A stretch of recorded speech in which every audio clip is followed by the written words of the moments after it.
This isn't North Dakota. This is New York. This is Don, Hahn, and Rosenberg. The best threesome I've ever heard. On ESPN New York and streaming live on YouTube.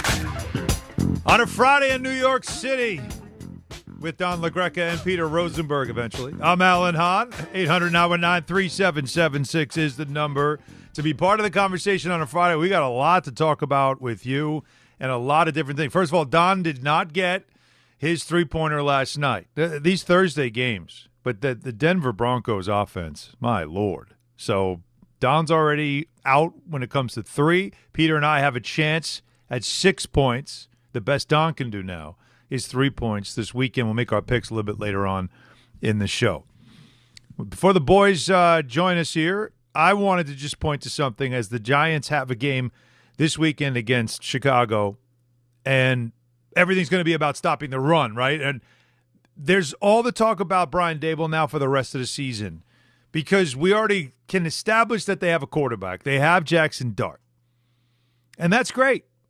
And you're going to watch him develop, and you're going to watch him become the quarterback you hope he can be, which is a franchise quarterback. But nothing's going to be decided about him and his future this year. You have no idea what he's going to be. You got to put real talent around him. But one thing you do know is that Brian Daboll's offense looks like it's supposed to look with him at quarterback. In fact, it looks better than it looked with Daniel Jones. Mm-hmm. Donnie, I went back. In his 6 starts, they're averaging 24.1 points per game. And you know why I know that's all offense? Because the Giants' defense don't score. They give up points. But they don't get pick sixes. They don't get fumble recoveries for touchdowns. They don't score. It's strictly what the offense does. And this kid's giving you 24.1. In the last 4 games, 27.5 points a game. So tell me, like, if I'm Brian Daboll, I'm going, look, the offense is looking the way it's supposed to look because we got my quarterback there. But if you're Jackson Dart, you got to say, but I hate losing. So I don't want to tether these two as much as you wanted to believe the quarterback and the coach are kind of tied together. And Dart has been very complimentary of Daboll and appreciative of he believed in me and all those things. But when you think about this, Don, last year Daboll's offense averaged 16 points a game. The year before that, under 16 points a game. The one year they were good and made the playoffs, 21 points a game. Sure. This kid's doing things with the offense of the Giants haven't seen offense scoring at this rate in 10 years since McAdoo's first season. That's really saying something. Right? I mean, it's unreal. I kept going, they just can't be right, but I kept looking like, no, it's right. 26 points a game they scored in 2015. He's scoring 24 a game and 27 over the last 4. So I don't think if I'm Dart and you watch his post games and every time they lose, he's 2-4 as a starter. He looks miserable. And I love a quarterback that hates losing, that doesn't try to reason losing. He doesn't try to make anything right or find the positives or the silver linings. No, he hates it. I love that about him. But if I'm him and people are saying Jackson Dart could save Brian Daboll's job, I'm him going, I don't know if I want to save this dude's job because I want to win. Yeah, you want to win. And also, it's so funny how we just automatically, when a quarterback performs well, that it has to be the coach the reason why. Well, correct me if I'm wrong, the previous 3 years, Brian Daboll had Daniel Jones as his quarterback. And even in the year they made the playoffs in 22, 15 touchdown passes for Daniel Jones, 7 rushing touchdowns. They certainly didn't do it with a tremendous offensive team. They were led by Saquon Barkley, they were opportunistic, and they won 9 games and won a playoff game. Now, Daniel Jones couldn't get anything done, so the answer was, well, Daniel Jones isn't any good. Well, now Daniel Jones goes to Indianapolis and might win the MVP. So doesn't Daboll take a hit for that? He had a quarterback. He had a quarterback that had ability, couldn't get anything out of him. Now, Jackson Dart comes in. Now, Jackson Dart has improved the offense immensely. It has now become a legitimate threat. They're scoring more points. They're converting more on third down. Now we give Daboll credit? He had a quarterback in Daniel Jones, apparently couldn't do anything with him. Now he's able to do it with Dart. So instead of giving Dart the credit and saying, you know what, I think this kid can flat out play, and I think this kid could handle a regime change, it's, oh, we can't move it because Daboll's the reason why he's performing so well. Well, then how come Daniel Jones didn't perform well? That's the part I found ridiculous about this conversation all week. I mean, the fact of the matter is, we know that Jackson Dart is a player. I mean, Allen used it within the terms within this offense. Is this his offense? Or is this him shaping an offense around what he already know works for Jackson Dart? Like, I don't know if this is the mind of Brian Daboll doing great things as much as tailoring a plan that works, and a pretty simple plan at this point, that works for the kid. The kid has shown you that he's got something done. I'm not convinced that he has anything to do with it. And now you bring up something very important, Peter, is that, listen, Daniel Jones wasn't overly impressive in 22, but he was effective. He was responsible for, 22 touchdowns, 15 in the air and 7 on the ground. So that's not awful, and they won a playoff game. And then defenses go to work on him, start to figure out the weaknesses, the tendencies, and then doesn't do anything. So eventually there's going to be a book on Jackson Dart. Eventually he's not going to be surprising anybody. So what's going to happen? We're going to bring Daboll back because Dart performed so well, and then everybody goes to work on him, and then does it go the same way it went with Daniel Jones, where now that there's a book on him and we kind of crack the code, it takes the creativity of the head coach, or in this case the offensive guru, to then readjust and make it better, and instead it ended up going the same way that Daniel Jones went. I mean, we've seen this act before, guys.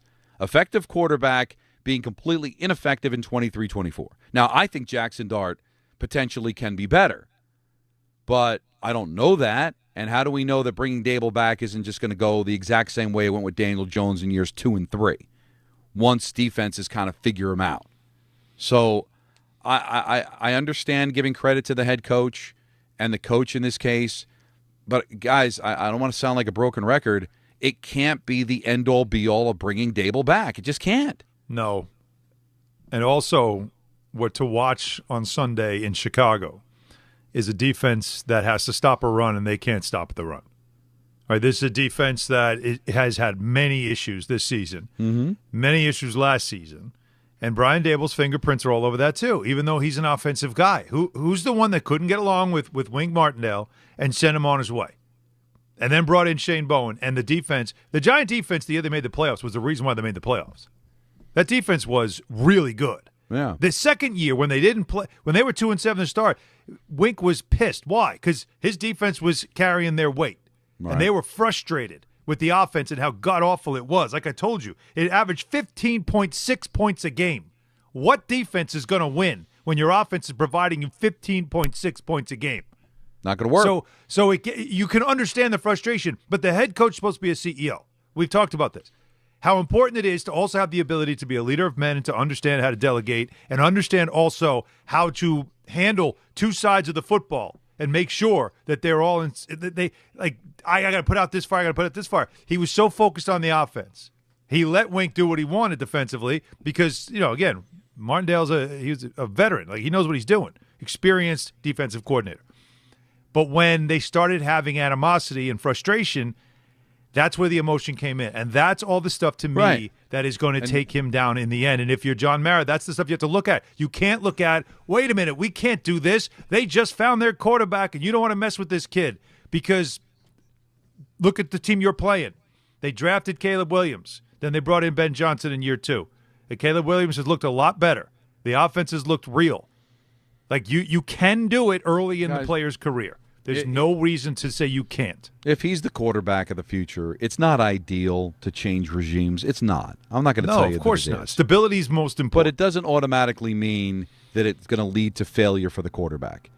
Or tell me that the chances are it's going to be as big a failure as keeping Daboll and then hoping it's all of a sudden going to work on a consistent basis. Guys, it's about winning games, and you're not winning. Jackson Dart has impressed everyone around the National Football League. They are flat out impressed with the way that he's handled himself, the way that he has played, and they're not winning games, okay? They've won 2 games. They beat the Chargers, and I give them credit for beating the Chargers, but let's face it, the Chargers aren't the Chiefs. They're not the Bills. They're not the Lions. They're not the Eagles. All right, then they beat the Eagles. But were the Eagles when they beat them? And okay, you had Denver on the ropes. Denver's proven to you last night, I don't know how great they are. But they were good enough to score 36 points in the fourth quarter against your team. It didn't age great, Don. And I don't know, have they scored 36 points combined since that fourth quarter, since that game? And your response to having the worst regular season loss in franchise history was to get completely throttled by the Eagles and completely embarrassed last week by San Francisco, in which they just ran the ball down your throat. And even though I never played, and even though there are players that say I'm dead wrong, it looked like that defense quit. And you have your defensive coordinator because of your head coach, who said on Hard Knocks, if you remember, get him. They've got the best run defense in Tennessee. Whatever he said, he had some sort of a quote. He threw some stat out about how well they do against the run. So now we got to hire him. So you run Wink Martindale out the door. He's your hand-picked defensive coordinator, and he stinks. Yeah, like bad. So, guys, honestly, I don't even know why we're having this conversation. They just both have to go. You got to blow it up. Right. I'm sorry. You're just going to have – and Shane's got to go too. Well, and I don't know about Shane. that. I don't know about that. Well, because I'm you know with you why? on Daboll at this point. No, but listen. All right, so Daboll, but the kicking situation is an absolute joke. Gano's not going to go this week. Yeah. They can't find a damn kicker. Come on, man. You gave Slayton a contract extension. He's done. He's cooked. All right. You take a look at this defense, all right, and you could say, all right, well, Shane Bowen. But, I'm sorry. Going out and drafting talent, we saw that with the Jets. The Jets have let go of Joe Douglas. Joe Douglas drafted talent. He made a great trade. You know where he screwed up? He couldn't get a quarterback. And they didn't win games, and you're out. Going out and drafting talented players is half the battle. Getting the right players in the right situation, adding depth, and then having those guys go out there and win for you is the ultimate objective. I'm sorry, we're not handing awards out to who goes to the most Pro Bowls, who has the most talent. We hand awards out at the end of the year for the team that wins the most games and the team that wins the Super Bowl. So give me an average team that wins over a team that's got studs all over the place and can't win. So doesn't the general manager take a hit for that too? You're bringing in the right people, but I'm with you. If I had to let one go, it would probably be Daboll over Shane. Oh, has to be. To me, that's not even close. But why are we even trying at this point? Why? You had 4 years. You had one playoff No, you might as well. I hear you, Don. If you're going to blow one out, blow it all out, right? Let's let it go. Let's stop playing reindeer games here. You're the New York Giants. You got money. It's still a respected franchise, even though you puked all over yourself over the last decade. You're still the New York Giants. You've got a quarterback that I think everybody's going to want to coach. Go out there and flex and bring in a new general manager to head coach and get it right.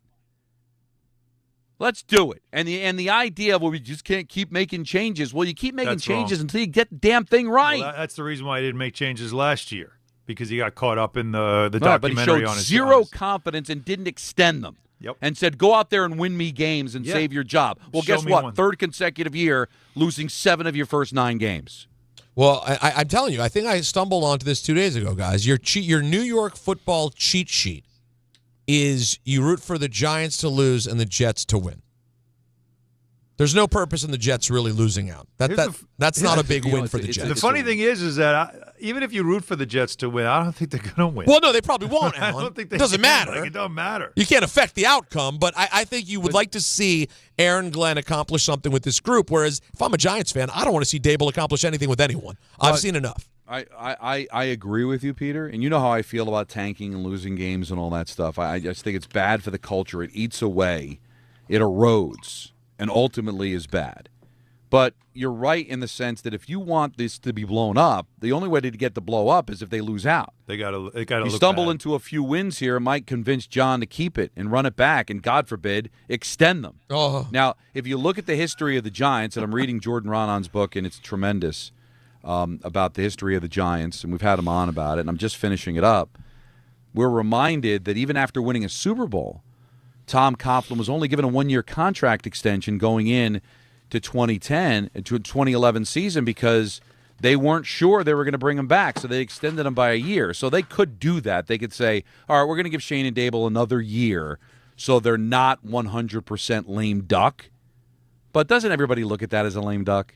Good job there, Alan. Give him Jordan a little love. Give Jordan his love. This is really good. It is very well written. I'm into it as well. So they could do that. But here's the other thing, and we had Damian Woody on, we've had Booger McFarland on this week, and they both had the same answer. There's still 9 weeks left in the season. Let's see what those 9 weeks look like. So as a Giant fan, all right, go 0-9 the rest of the way. Finish with 2 wins, they'll blow it up.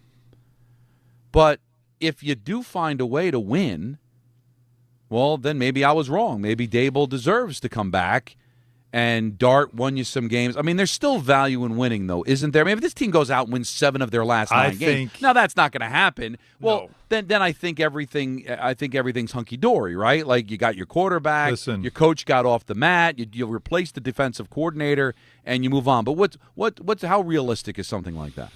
It's not when you consider how many injured players they have on the offensive side and just how bad the defense has been. It's as simple as that. The only thing I am watching for the Giants now is how Dart handles this. Like, this is for him. I am curious to see, like, 2-3 years from now, where he's talking about the dark days, my rookie season, man, we couldn't win a damn game, and the frustration he was dealing with. Because, like I said, when you see him at the podium, now we were kind of, we held him accountable for doing the cartoon character stuff post game, where he shows up at like his walk-in outfit, which has, it's he's trying to be cool, I guess. It doesn't look good at a podium when you lose. And we were taking him to task about that. Like, you don't need the glasses and all that stuff when you're talking about losing. But what doesn't change is what he wears on his face, which is the expression of frustration. And so these are things that the more this team loses, remember, there's still freaking, 9 games left? Or 8 games. 8 games left. 9 weeks. If they don't win another game, or if they win 1 game, and he has to go through 7 more losses, it's going to wear on him, man. You could see that he definitely carries these losses, and it frustrates the hell out of him. See, that's why it's too easy. It's such a lazy analysis to just say I'm rooting for the Giants to lose, because you bring up an excellent point. If Dart goes out there and continues to play well and just loses every game, you're just gonna shake this kid. You just be like, it's not good. It's not good to wear it every single Sunday, to sit there, prepare, ball out, work your tail off just to see the team lose. Yeah, you got to see some wins here, guys. I mean, honestly, make the decision beyond the wins and the losses. That's why I always said to you, how many wins does Daboll and Shane have to come back? It was going to be hard anyway with how difficult the schedule is. What does it look like? It's not just the fact they're 2-7. Look how it's looked. Non-competitive against the 49ers, having one of the worst losses in the history of any regular season game by any team in Denver. Humiliated, blowing leads and having winnable games slip through your fingers. It has not looked good. So whatever the record is, it has not looked good. But you're not going to make a change now. Let's see how it rides out. I guess the final analysis is, guys, I can't kill a caller to say I want the Giants to lose out. I can't kill that opinion, because there is value to that. But at the same time, I always see value in winning. And for the Jets, Peter, especially. Because you want to prove you've got a coach. They're trying to change the culture. They're trying to make this organization attractive for a veteran quarterback to come here, and winning games down the stretch is going to do that. If you've got any hope of Joe Burrow agreeing to a deal to New York, or anybody, it's going to have to be for a team that is winning games, that looks like it's got a bright future, and looks like it's got a good general manager and a head coach. And that is not going to look good if the Jets finish 2-15, no matter what stupid draft pick you're able to get out of that 2-15. And remember, they could win out, they could lose out. They're bringing back Muji and Aaron Glenn next year. Right. So you might as well win out. Do the best you can. Yeah, well, again, it's. I don't know if they have enough on the field to do that. They probably don't. Well, no, but you want to see what you want to see, though, is that what has been a morgue, right? A locker room that's been a morgue this whole week. That by the end of the year, like we always said, that first year with the biting off kneecaps and everything with Dan Campbell, that first year started out just god-awful. Like, it was painfully bad, and he was mocked. But towards the end of the year, there was this sense of, okay, like we know what they're trying to establish. Then the next year, they got off to a slow start. But by the end of that second season, everybody knew something's different in Detroit. Like, no one was laughing anymore. Aaron Glenn's got to get there sooner rather than later. Right. To where nobody's laughing anymore. Nobody's saying same old Jets anymore. They aren't the butt of the jokes anymore. that has to start to show. You need tangible evidence that there is real leadership with the organization and that you can start to feel like, okay, you could see it start to shift than from what it looked like in the first couple of weeks. I just don't know if they have enough talent that they're going to put on the field to do that. It's two things. Are they going to win? Most likely not. But from a rooting interest standpoint, if you're a Jet fan, yeah, you want it to look as good as it can. And if you lose because you stripped it down, well, then that's the reason. Not because your coach doesn't know how to handle timeouts. Your coach doesn't know what he's doing. The players quitting. Those are all things that are going to reflect poorly on the organization and make it almost impossible to rebuild the way you want to. Mm-hmm. So go out. It's actually an envious position to be in because it's like there's really no pressure. Like you're not going to sit there stressing whether they win or lose if you're a Jet fan because you know the score. But to just sit back and just, hey, have fun with it like you did in Cincinnati. And then you followed up. Peter brought up a great point. You had a great bye week with the trades, coming off a thrilling fourth quarter win against Cincinnati. Go out there and win a home game against Cleveland, which is certainly doable. Hey, that's a hell of a 3 weeks for them. It's probably the best 3 weeks they've had in a calendar year. A win, a big trade deadline, right, and then another win. And then, like just wins. Try to play the role of spoiler, right? Go out there and see if you can stop this train that called the New England Patriots. See if you can mess with the Buffalo Bills. And just make it look like, hey, you're the fun organization with the bright future, with the hot young coach and offensive coordinator looking for a quarterback. You're out on the town. You're the pretty girl with a brand new dress. Let's go out. Let's go dancing and see what happens. Well, I don't know if the Jets are a pretty good. No, listen. There's a lot. Listen. It's relative. It's all in the lighting, right? I mean, you got to hope it's a dark club. Well, listen. How about this? If you're going to dress up and you want to go out, how about you come to MSG? I like it. With Bud Light and ESPN New York. You just go tap on the Bud Light tile in the ESPN New York app. Yeah, smash it. And enter for your chance to win a pair of tickets in the suite with me. We're going to hang out. You can register through November 7th. And you're a good hang, Peter. Oh, come on. Of course I am. Listen and enter through the Bud Light tile to score your shot at the Ultimate Fight Night. Bud Light, the official beer of UFC. So make your move now on the ESPN New York app. 21 and over, no purchase necessary, void or prohibited. Rules on the ESPN New York app. Please enjoy Bud Light responsibly. How perfect is it, by the way, guys, that I'm in the studio on a Friday, and today's the day couldn't find a parking spot. Why on a Friday? On a Friday when everybody else is working from home. It's an odd. It's been a strange week for sure.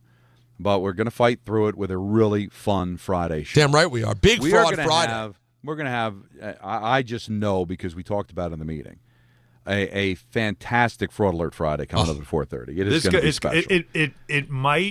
It might change a lot of things at the station. If you're a diehard listener and caller to the show, you're going to definitely want to listen at 4:30. God, yes. If you're somebody that might have, I don't know, maybe placed a call recently, you're going to want to listen to Fraud Alert Friday coming up at 4:30. Mm-hmm. We've got our picks. I'm already down.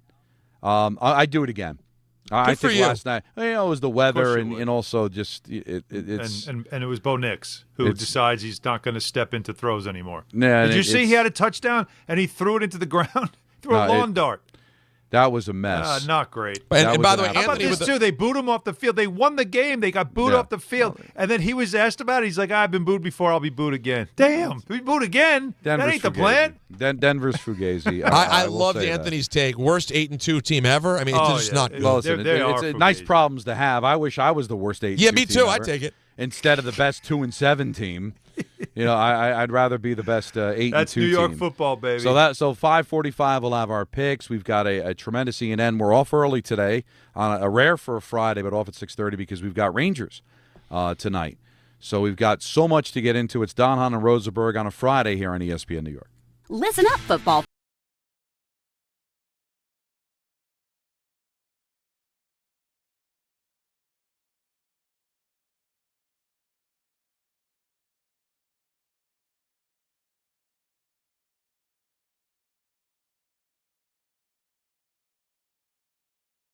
Ordinary at Bet365. Gambling problem? Call 1-800-GAMBLER. 21 plus only. Must be physically located in New Jersey. T&Cs apply. In-app only. This is an ad by BetterHelp. Shorter days don't have to be so dismal.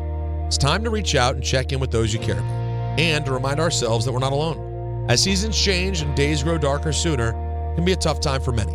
This November, BetterHelp's encouraging everyone to reach out, check in on friends, reconnect with loved ones, and remind the people in your life that you're there. BetterHelp does the initial matching work for you so you can focus on your therapy goals. Short questionnaire helps you identify your needs and preferences, and our 12-plus years of experience and industry-leading match fulfillment rate means we typically get it right the first time. If you aren't happy with your match, switch to a different therapist at any time from our tailored recommendations. This month, don't wait to reach out. Whether you're checking in on a friend or reaching out to a therapist yourself, BetterHelp makes it easier to take that first step. Our listeners get 10% off their first month.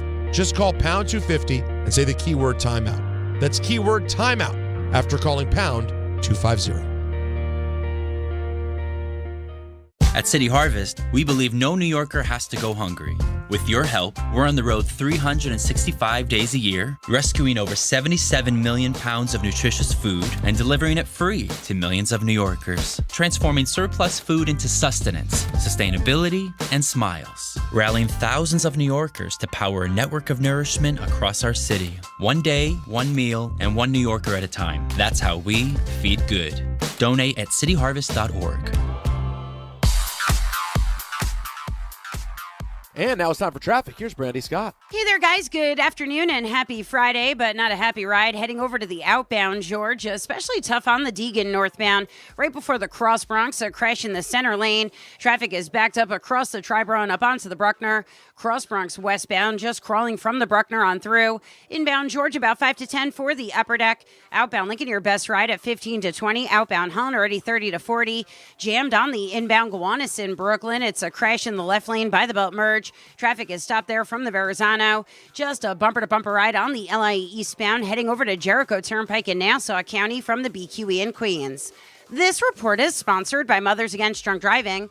For victims of drunk and drug driving, your grief is unique, but you're not alone. You always have a place at MAD. Visit MAD.org. I'm Brandy Scott on 880 ESPN New York. Looking for the best internet deal? It's just a fast phone call away. Only Optimum Fiber Internet delivers the fastest and most reliable fiber internet starting at just $25 a month. That's right, lightning fast fiber internet at a price that won't slow you down. Call 888-4-OPTIMUM today to lock in your offer in just a few minutes and see how you can also get the Disney Plus Hulu bundle and an unlimited mobile line on us. Don't take slow for an answer. Call 888-4-OPTIMUM or visit Optimum.com today. Terms apply. Serving contractors, builders, and homeowners in the tri-state area since 1987, Brooklyn Window & Door is New York City's largest stocking dealer of quality Andersen window and doors. The professionals at Brooklyn Window & Door will help solve any of your window replacement needs or applications. Visit Brooklyn Window & Door's award-winning showroom to see the complete Andersen product line, including the 400, 100, A&E series. Andersen, built, backed, and serviced like no other window. Visit Brooklyn Window & Door at 185 30th Street in Brooklyn or call 718-WINDOWS. Score a win this game day with Amazon Pickup, the MVP of package pickup. Need that new football jersey for the big matchup? With Amazon Pickup, you can collect your order from secure Amazon lockers or counters near you on your schedule. Whether you're running from work or home or straight to the tailgate, Amazon Pickup makes it easy and worry-free at no extra cost. Don't miss kickoff. Grab your gear and your packages when it works for you. Find your nearest Amazon Pickup location at amazon.com/pickupmvp. That's amazon.com/pickupmvp. This college football season, show your school spirit every time you pay. Introducing college-branded Venmo debit cards. Rep your team on and off the field with custom designs that let everyone know who you're rooting for. Whether you're tailgating, grabbing stacks for the watch party, or celebrating a win, you can unlock 15% cash back at ESPN, 1 free year of Perplexity Pro, and more. This college football season, score more with the Venmo debit card. Get yours now in the Venmo app. Learn more at venmo.com/collegecard. Max cashback varies. Terms apply. The Venmo MasterCard is issued by the Bancorp Bank N.A. Switching to Progressive is a game-winning call. And that reminds us of other game-winning calls in the history of sports. So it was the fourth quarter and we're down by 5. Sweat pouring down my face. Suddenly it hit me. If only I could wrap part of the towel around my forehead. And that's how I became the first basketball player to wear a headband. Okay, not really a game-winning call, but it was a good call. You can make one too. Switch to Progressive and you could save hundreds. Progressive Casualty Insurance Company and affiliates, not available in all states.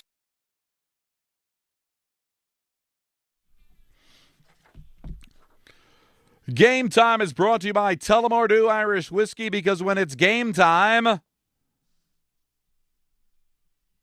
There Tully time! It's Tully time. Wow, that caught somebody by surprise. Right? I tried to scream it, but the mic was off. The long one's coming later. Sorry? Wow. No, it's All true. right. It's true. Listen, I appreciate the warning. There you go. The Rangers visit the Red Wings, with coverage immediately following us on 880 at 6:30. The Islanders host the Wild at 7. The NBA Cup group play, the Nets face the Pistons in Brooklyn. Now, the Nets are coming off their first win of the year. And that's at 7:30. NYCFC will take on Charlotte in a decisive Game 3 in the MLS playoffs. So that's not nothing. Tullamore Dew, the original triple distilled, triple blended, and triple cast matured Irish whiskey. Be sure to grab a Tullamore Dew or try the new Tullamore Dew Honey during today's action. Glasses up to enjoying Tullamore Dew responsibly. Don, what happened? What happened where? What happened where? Your look. The camera angle changed. Yeah, we had an angle. He's way back.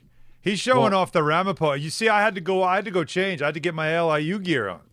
Because you're going all Ramapo. I went Ramapo. Listen, I'm Real proud. aggressive. I'm the first college graduate of my family, and even though Michael would make fun of Ramapo basically being college UJs, a riff truck, I'm proud of being an alum of Ramapo. I'm proud to be a Roadrunner. So he can do whatever he wants. But I was using my phone as the camera, and I'm getting texts, and there's things I need with the phone. So I'm going to try the iPad today, and I think it's a nice look. No, it's not. The last one was it. This is much worse. We do a very fun thing on the show where we like to change camera angles and shots in the middle of breaks what's to the matter see if I actually will end up going overboard at some point. Give me the one shot. I think I fixed it, Peter. Okay, I think I've go adjusted it. single. You can't see it yet because it's. All right, he thinks he fixed it though. I haven't seen it yet. I'm behind. But Peter, does he have any bears in the cave? Because this is the time to check. All right, this is better. This will work. Anthony made it work. Okay. But I specifically commented, Allen is the best he's ever looked not in the studio. Especially coming off of his couple days at the Garden this week, where it looked like he was appearing from like a Mickey Mouse flip book in 1977. It was like blurred and horrible. I don't know what's going on over there. Was it really that bad? Oh, it was bad. But now there's a good angle for Peter. Now That's you're it. crispy. He's Wilson. Crispy. Everyone looks good now, Don. This will work. We're a little bit up your nose, but not too bad. Don, we got to invest in just in a camera, an iMac, something. Just something that just sets on the table there, and when you do this, you just sit down, turn it on, and you're ready to go. All right. Well, I don't know. Anthony just readjusted me. We're getting all set. We're getting us all even. Oh, no, there we go again. There's a lot of things happening here, but at some point, you're going to see all of us on YouTube. This is why you have to watch us on YouTube. You don't know what you're going to get. I like this. I think it's fine. Do you want to talk to some people? We're here to do? Oh no, we're here to let's be fine. Yeah, because 1, 2, 3, let's put be him good. Put him in. All right, 1, 2, 3, let's be good. 1, 2, 3, let's look fine. Let's just be fine. We want to sound good, look fine. That's all. That's all we're aiming for here. You want to talk to the people about some Giants, Don? Yeah, come on, please. For God's sake, let's get started here with Big Ted in the truck. What's up, Ted? Hey guys, how you doing today? What's up, Ted? In the beginning of the show, you guys were talking about how Daboll shouldn't be attached to Dart and how Daniel Jones didn't have much success. And I couldn't disagree with you more. Not for nothing, the only reason why we even had Dart is because Daboll loved him and made the Giants pick him. So now when, and when he has success, you're going to get rid of him? I think that's insane. But there's more to it than just – I'll give him that he's done a great job with Dart. Is that enough to be a head coach in the NFL? Yes, and I'll tell you why. Why? Because, they're having offensive success still, even with Neighbors and Scatterblue out, their main options. This guy's got no one to throw to. And let me go back to Daniel Jones' era. You guys said that the playoff season was on the back of Saquon Barkley. That couldn't be more untrue. Okay? I didn't say that. Daniel Jones won about 8 games. No, let me finish. It was on the back of the defense. No, I know. No, when you're saying something that isn't accurate, we're going to correct it right in the middle of it. Nobody said it was on the back of Saquon Barkley. What I said was the defense. That was your exact word. I said that. Don said that. Right. But I said it was the defense that carried the season because they averaged 20. What did they average? 21 points a game. Okay, so and you can't act like the offense was great. It was 21 points a game. What happened against the Vikings when they won? Daniel Jones was awesome. And let Okay. me just take you back. The next year, the guy tears his ACL, comes back the next season in like 7 months. And everybody just glosses over that. The guy, like, what, you know, you got to let somebody, like, get into their knee a little bit after having total reconstruction. You know, Saquon, everyone gave him all the patience in the world after his knee surgery. No one gave Daniel Jones any patience. And we ran him out of When did we town. criticize Daniel Jones? When did we? Yeah, that's enough of that. When did we criticize Daniel Jones now? No, wait. I'm very confused. But there's a lot of convenient truths there, okay? Number one, the playoff season. He threw 15 touchdown passes. He ran for 7. Okay? He was not great. He wasn't awful. And I had mentioned Saquon Barkley because he had the weapon in Saquon Barkley. They made that work for them. Didn't have a lot of weapons, and I was a Daniel Jones guy. Mm-hmm. All right? Now, the caller is saying, well, then Daniel Jones got hurt. All right, fine. But they weren't all in on him. They gave him a 4-year contract with an out after 2, and they were quick to get out of that contract because they didn't believe they had a quarterback. You thought they had a quarterback, but the regime didn't because they were quick to let him go. They didn't give him a guaranteed 4 years. They gave him an out for 2 years, and they decided to cut him loose. And now he goes to Indianapolis, and he's having success. So you want to say that Daniel Jones was great. Or maybe he was, maybe he wasn't. But the regime you're defending didn't think so because they let him go. All right? The offense is performing well, and I will give Daboll credit. But the one thing I will disagree with the caller is that that's the end-all, be-all. Because the offense is performing well, and they're still losing games. And you know what? They would have still lost the game against the 49ers if Neighbors played because the defense flat out quit. And the reason you've got a horse's you-know-what as the defensive coordinator is because of Brian Daboll. All right? And he's the one that decided it's a good idea to throw so the kid makes an interception against Denver that eventually cost you the game. You can't attach it all to just how the quarterback plays. There's other things that are important to win a football game besides your quarterback. Yes, he is very, very, very important. But he's playing well, and they're still losing games because the defense stinks, the special teams stink, the decisions that are made stink. There's no adjustments at halftime. Don't you see that? But we're gonna ignore all that because the quarterback's playing well. Is it possible he'd be playing well anyway because he's a really good quarterback?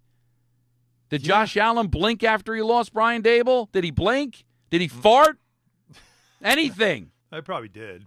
No, all he did was just start continuing to throw touchdown passes did and that run too. for 100 yards and be one of the best quarterbacks in the NFL. You know why? Because he's good. Yeah. Yeah. Like that, it's as simple as that. We're starting to see it.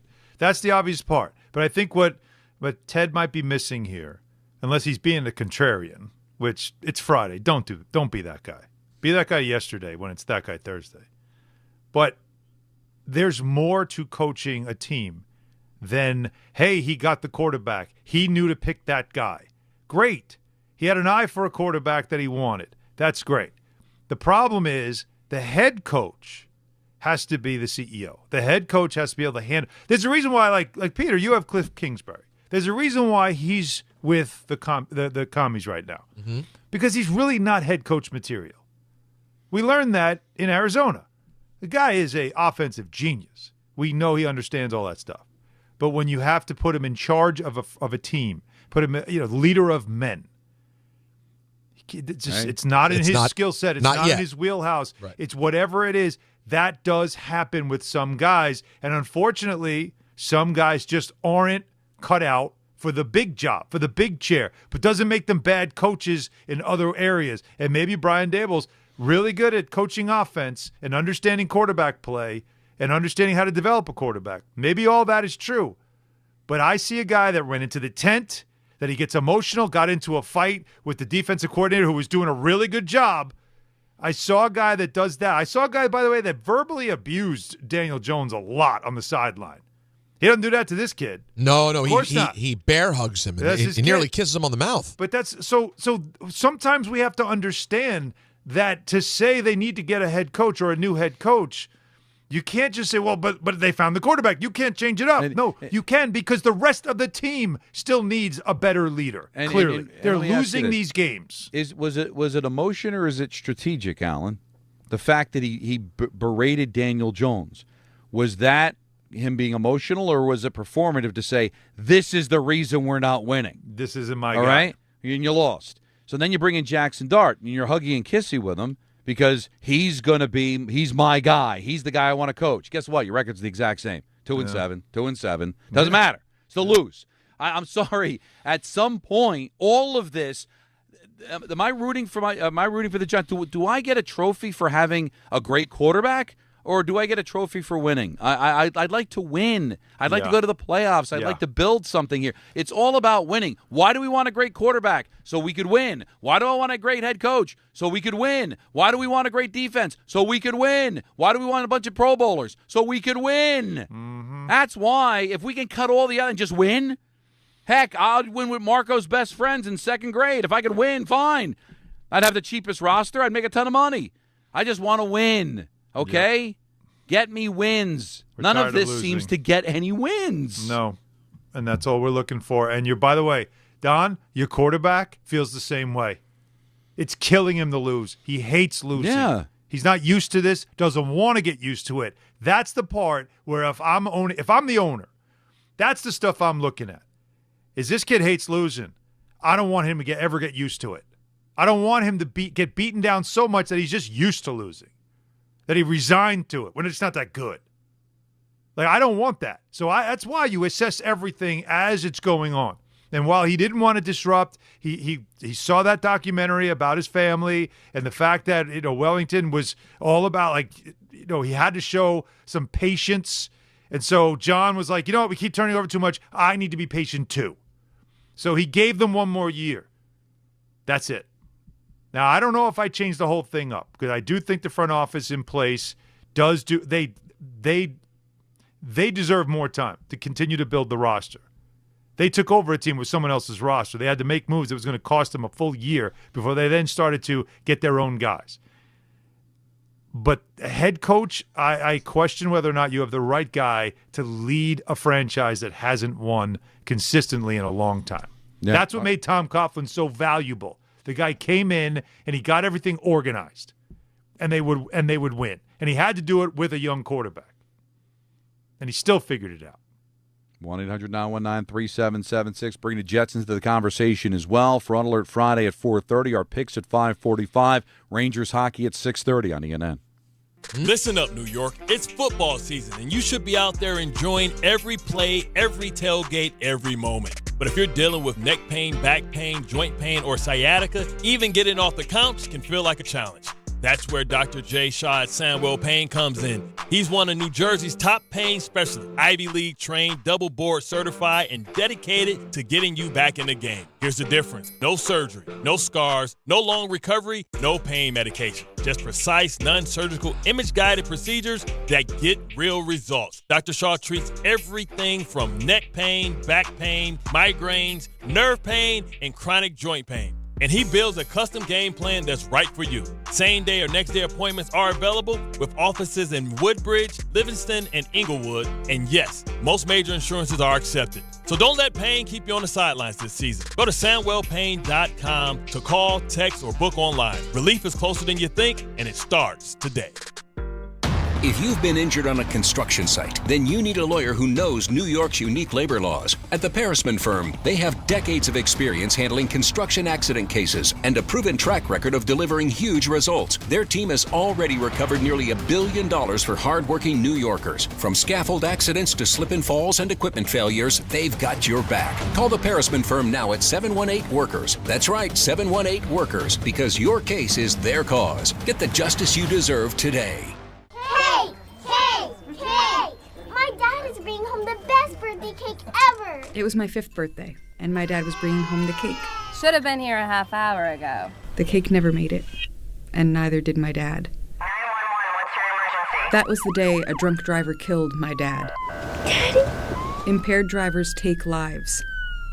Think. Sponsored by the New York State Governor's Traffic Safety Committee. Aired in cooperation with the New York State Broadcasters Association. At Uline, they know going the extra mile takes hard work. For companies pushing to go further, Uline will go the distance with you. 24/7, they answer the phone to get you the shipping and industrial supplies you need. Business can move fast. Unexpected large orders, adverse weather. new safety guidelines, and changing economic trends, Uline works hard keeping 41,000 items ready to ship, minimizing detours on your way to the extra mile. Visit uline.com. Empower. Jen has ordered a decadent seafood tower, king crab legs, lobster tails, and a waterfall of caviar. Pricey? You bet. But Jen worked with Empower on her savings and investment strategy and planned for splurges like these. She got good at money, so she can be a little bad. Ooh, champagne. Empower. Invest well, live a little. Start today at empower.com. Past performance is not indicative of future returns. Investing involves risk. You may lose money. Advisory services are provided for a fee by Empower Advisory Group, LLC, EAG, a registered investment advisor with the Securities and Exchange Commission. OMG, those shrimps are really jumbo. At AT&T, we guarantee our network so you can talk college football with your BFF while taking Buster to the vet. Hey, yeah, I can't believe he ate the whole thing of chicken wings. And I can't believe we're staging a comeback. Touchdown! Yes! Yes! Staying connected matters. That's why in the rare event of a network outage, you'll automatically get a bill credit for a full day's service. For wireless downtime lasting 60 minutes or more caused by a single incident impacting 10 or more towers, must be connected to impacted tower at onset of outage. Restrictions and exclusions apply. See att.com/guarantee for full details. Hey, it's Kirk Herbstreit. On game day, great prep makes all the difference. Same goes for your pizza. That's why I go with Frigidaire Stone-Baked Pizza Oven. Fresh pizzas go from dough to done in just 2 minutes. Whether you're throwing a party or squeezing in dinner between plays, this oven delivers hot, crispy, restaurant-quality pizza right from your kitchen. Only from Frigidaire. Game-ready pizza. Get it today at the Home Depot. How doers get more done. Hey, I'm Mike Slater. My dad passed away at the age of 63. It's out of nowhere. Had a stroke. Super hard, obviously, for the whole family, but my dad had life insurance. This is why I have life insurance for my family, for my wife and 4 kids. And the best place to get life insurance is ethos.com because you can do it in 10 minutes. And there's no medical exam and no blood test, just a few health questions. Get life insurance in 10 minutes so your family is protected. Ethos, ETHOS. ethos.com/play. From the regular season to the Super Bowl, ESPN New York is your destination for football. We've got crazy fans. If the Giants somehow beat the Cowboys, I'm going to take a dump on your head. You can feel good because you're a damn football team. Expert analysis. Marcus Spears joins us now. ESPN NFL analyst Damian Woody. Mel Kiper Jr. The Hall of Famer Steve Young. He's kind of our resident general manager, Louis Riddick. We got Mike Tannenbaum right now. And all your fantasy and wagering needs. This is ESPN New York. We are football.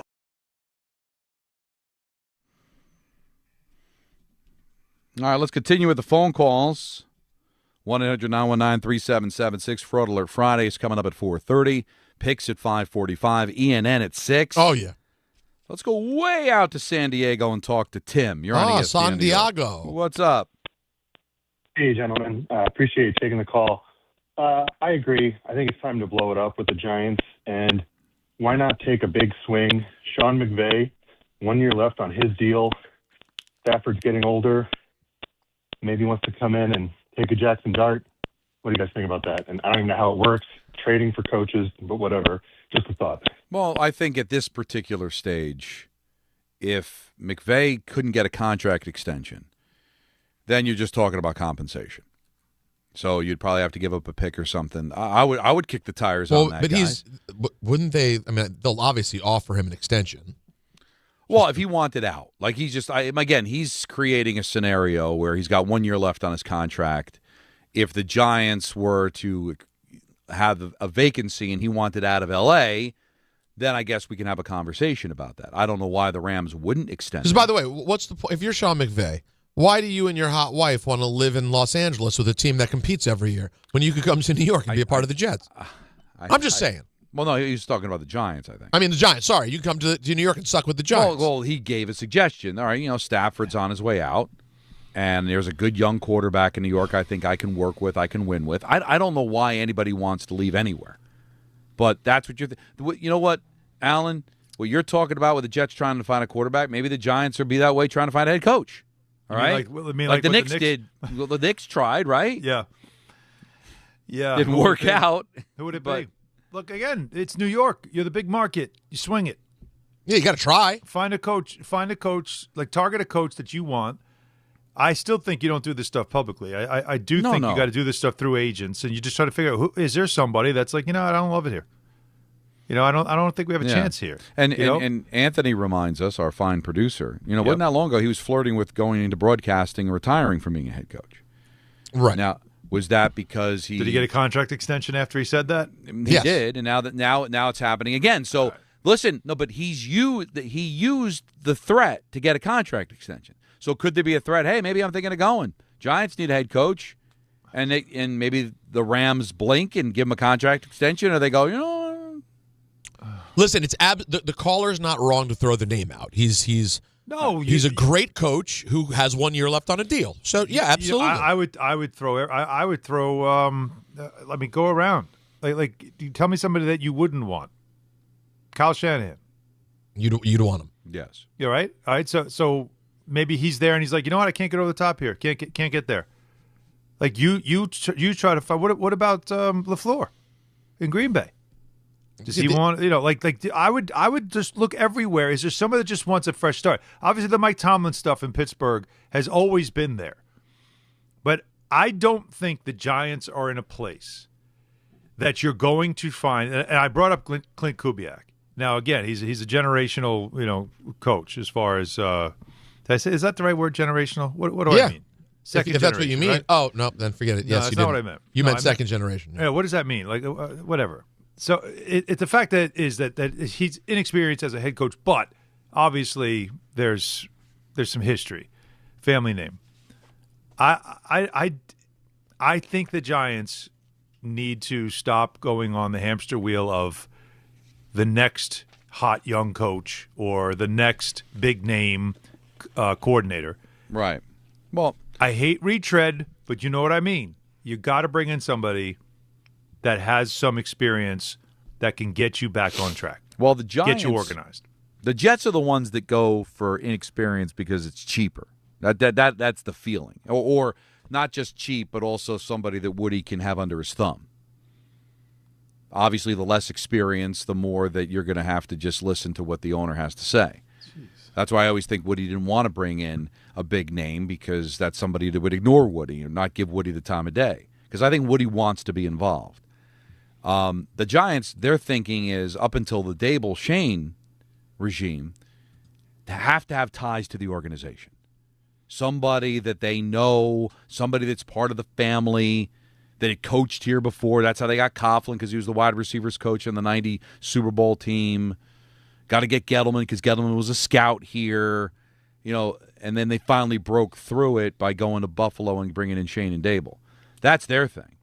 They got to get over that. There's got to be some sort of connection to the family and bring in somebody that's got some experience, somebody that's won before.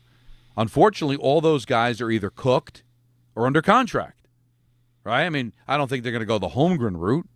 They're not going to go to get Bill Cowher out of television. No, Bill Parcells is too old, unfortunately. Yeah. Mm-hmm. Bill Belichick, I think that ship has sailed. Yeah. So those are the guys that I use it pejoratively, but that are done, cooked, and everybody else is under contract. Unless you want to go halfway with a Mike McCarthy. Is that somebody that, hey, he did win a Super Bowl, but he's probably not going to get you there again, but he'll clean up the mess. How'd it go in Dallas? Well, it went as far as like Jerry Jones lets it go, right? Like I don't think he's going to win you a championship anymore, but he's definitely going to clean up the mess, right? He'll what's the place that comes in after you flood the basement, and they come in. The place that comes in when you flood the basement. Serve Pro. Yeah, he'll serve Pro the place. He'll serve Pro it. He'll clean it up. He'll make it presentable again. You can move back in. Yeah. He's not going to turn water into wine, but he won't embarrass you. But is that something you want to do? I mean, again, the options, it's very similar, guys. Jets trying to find a quarterback, Giants trying to find a head coach. The difference is you can't draft a head coach. Yeah, but you can pay whatever you want for him. You don't have to worry about the cap, right? Yeah, you get the best. Like, pay him whatever you want. You got to get the best, but you got to get the best fit. What else we have, Peter? I think there is a Mike McCarthy suggestion on the line. Let's see. Ryan. Here we go. It's Ryan. Yeah. Hey, Ryan. What's going on, fellas? How y'all doing? Good, buddy. All good. Yeah, it's my first time ever being on with you guys. Oh. But yeah, man, shouts out to the last caller too, because that was a really good idea with the McVay. But yeah, I was thinking about Mike McCarthy. Everybody always gives me crap about saying Mike McCarthy, but I don't know. The guy just wins. He went 12-5, 3 straight years with the Colts. With Dallas. And the reason why they lost those playoff games was Dak, not the coach. And he reminds me of Tom Coughlin. He's someone that we need. He had the Super Bowl. He wins games. And I feel like he'll bring a lot of accountability to this team, something that we need. Because I'm really tired of seeing players after the games, it's okay, it's not that big of a deal. No, it's not okay. It's not okay to lose. We need players like Dart. That's why I love Dart, and that's why he's our captain already as a rookie, because it hurts him to lose. It has to hurt when you lose. Yeah. And I feel like players we don't have accountability, and I feel like Mark McCarthy will do that. So I think he should be the coach. Yeah, I think it'll be considered. Point. Well, you know what, Donnie? I think he definitely would be in consideration. I think he'd want the job first and foremost, right? But the only issues, of course, and it's the first thing they'll go to media-wise, is he was always dragged about his late game time clock management and all the other stuff. Like, he gets dragged for that. And in Dallas, there were a couple of instances where it really showed up in the worst of times, including, I believe, a playoff game, right, when the clock just ran out on him. So those are things that are always going to be of concern. But you want to get yourself organized, you want to get yourself right, you got to bring in an experienced coach. You know what's so interesting when we talk about retreads? And it's such a terrible way to say it. We can find the holes. Like, we found all the holes of Mike McCarthy. Just the one Super Bowl with Aaron Rodgers and playoff failings and the clock running out and all that. But yeah, we're fine to hire somebody with zero experience because we can't find the holes because we don't know any holes. But we also don't know any good either, right? So we're okay with the unknown. But the more we know, we'll find some holes and we'll talk ourselves out of it. I wonder ultimately, is that why we go with the inexperienced guy? Because it's a clean slate. It feels like there's a higher ceiling. If you're a football fan and you hear the name Mike McCarthy, sorry, there's no movement. Because you already know what it is. You've just seen it too many times. Getting. Right. But if it's a name you never heard of, you go, ooh, maybe we found the next Kyle Shanahan or Sean McVay. Yeah, that's what you're hoping for. That's all it is. But all I can say is this: Mike McCarthy, this would be his third time, right? His first time was pretty successful, and then it faded out. Yeah. His second time wasn't great and didn't last as long as it should have. And then his third time, Tom Thibodeau's third time was pretty good. His second time, not so great. His first time, very good. I am sure the success rate is the same for a retread as it is for somebody that's inexperienced. You just got to find the right guy. Yep. 1-800-919-3776. Bring the Jets into the conversation. Don, Hahn, and Rosenberg till 6:30 on ESPN New York. Is college even worth it these days? At Empire State University, it actually is. They are SUNY's leading online university. Flexible, affordable, and built for real life. With more than 120 degree programs, you can study what matters most to you. And students agree. They're ranked #1 in student satisfaction among SUNY schools. Whether you are finishing what you started or starting fresh, your goals are within reach. See for yourself. Visit SUNYEmpire.edu before the next term begins.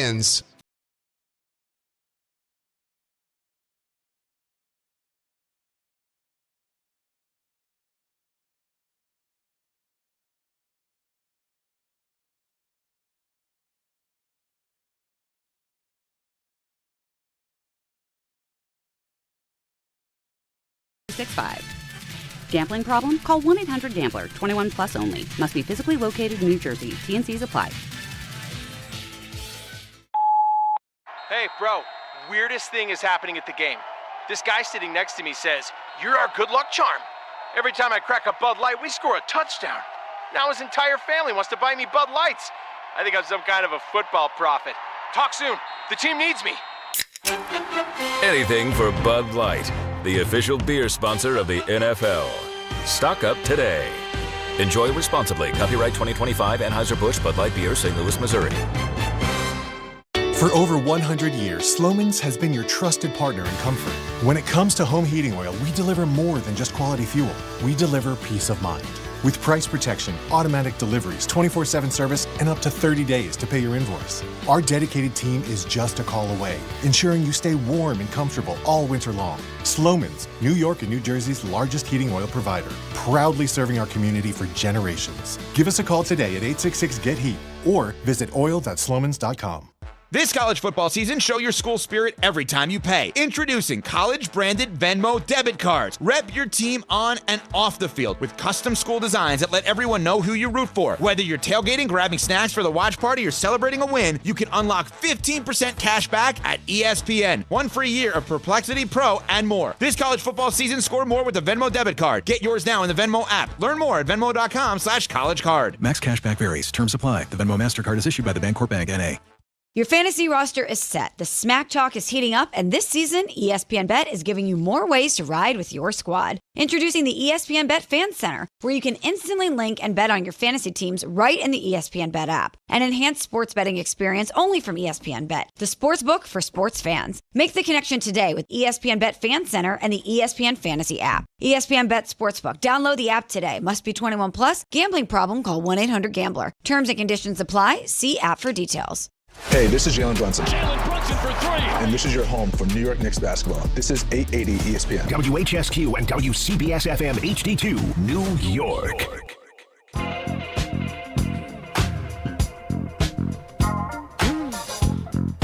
.403 in the big city. Don, Hahn, and Rosenberg with you till 6:30. Then it's the Rangers and the Red Wings. So we got to fit everything in the next 2.5 hours, including Fraud Alert Friday at the bottom of the hour, so get your questions ready. And Peter's got one for me. I'm looking forward to that. Oh, and our picks at 5:45 and an ENN at 6. You know what Friday's ENN includes, Peter? The NFL announcer lineup to you and That's me. right. That's a lot of fun. But I'm most excited about Fraud Alert Friday today because this is going to divide. This could divide the show. It has to do with an audience member who's well known by our listeners. Yeah. And it has to do with real things that have happened, taken place. Real life stuff. Very curious about this. Yeah, over the last day or so that just need to be addressed. I'm also, if I could just, for the YouTube audience, I'm pissed off right now because my signal just keeps, for whatever reason. Now, it could be the wind today. I don't know what it is, but I'm going for I'm going from clear video. On my end, I see the return. And then it just starts to pixelate. So I apologize for the lack of quality in today's video. Yeah, but mostly you're great, though. Yeah, and also you pixelated is better than the average looking person. Well, that's very sweet. It's eye candy for our audience. Wow. Yeah, What's up, Boo? Even in pixelation. Right. Okay. Well, thank you for that. But look, I'm not here to be good. We're here to be great. Yeah. And see, it's happening again. You suck, Busick. I'm about.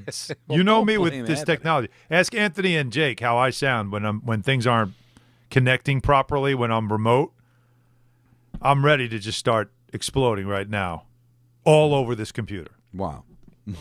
What? Well, okay. Why does he do that, Don? You know what? It's because that's going to be at least an 8 seed. I'm thinking. But this is. You know what this is the this is the equivalent of what? This is.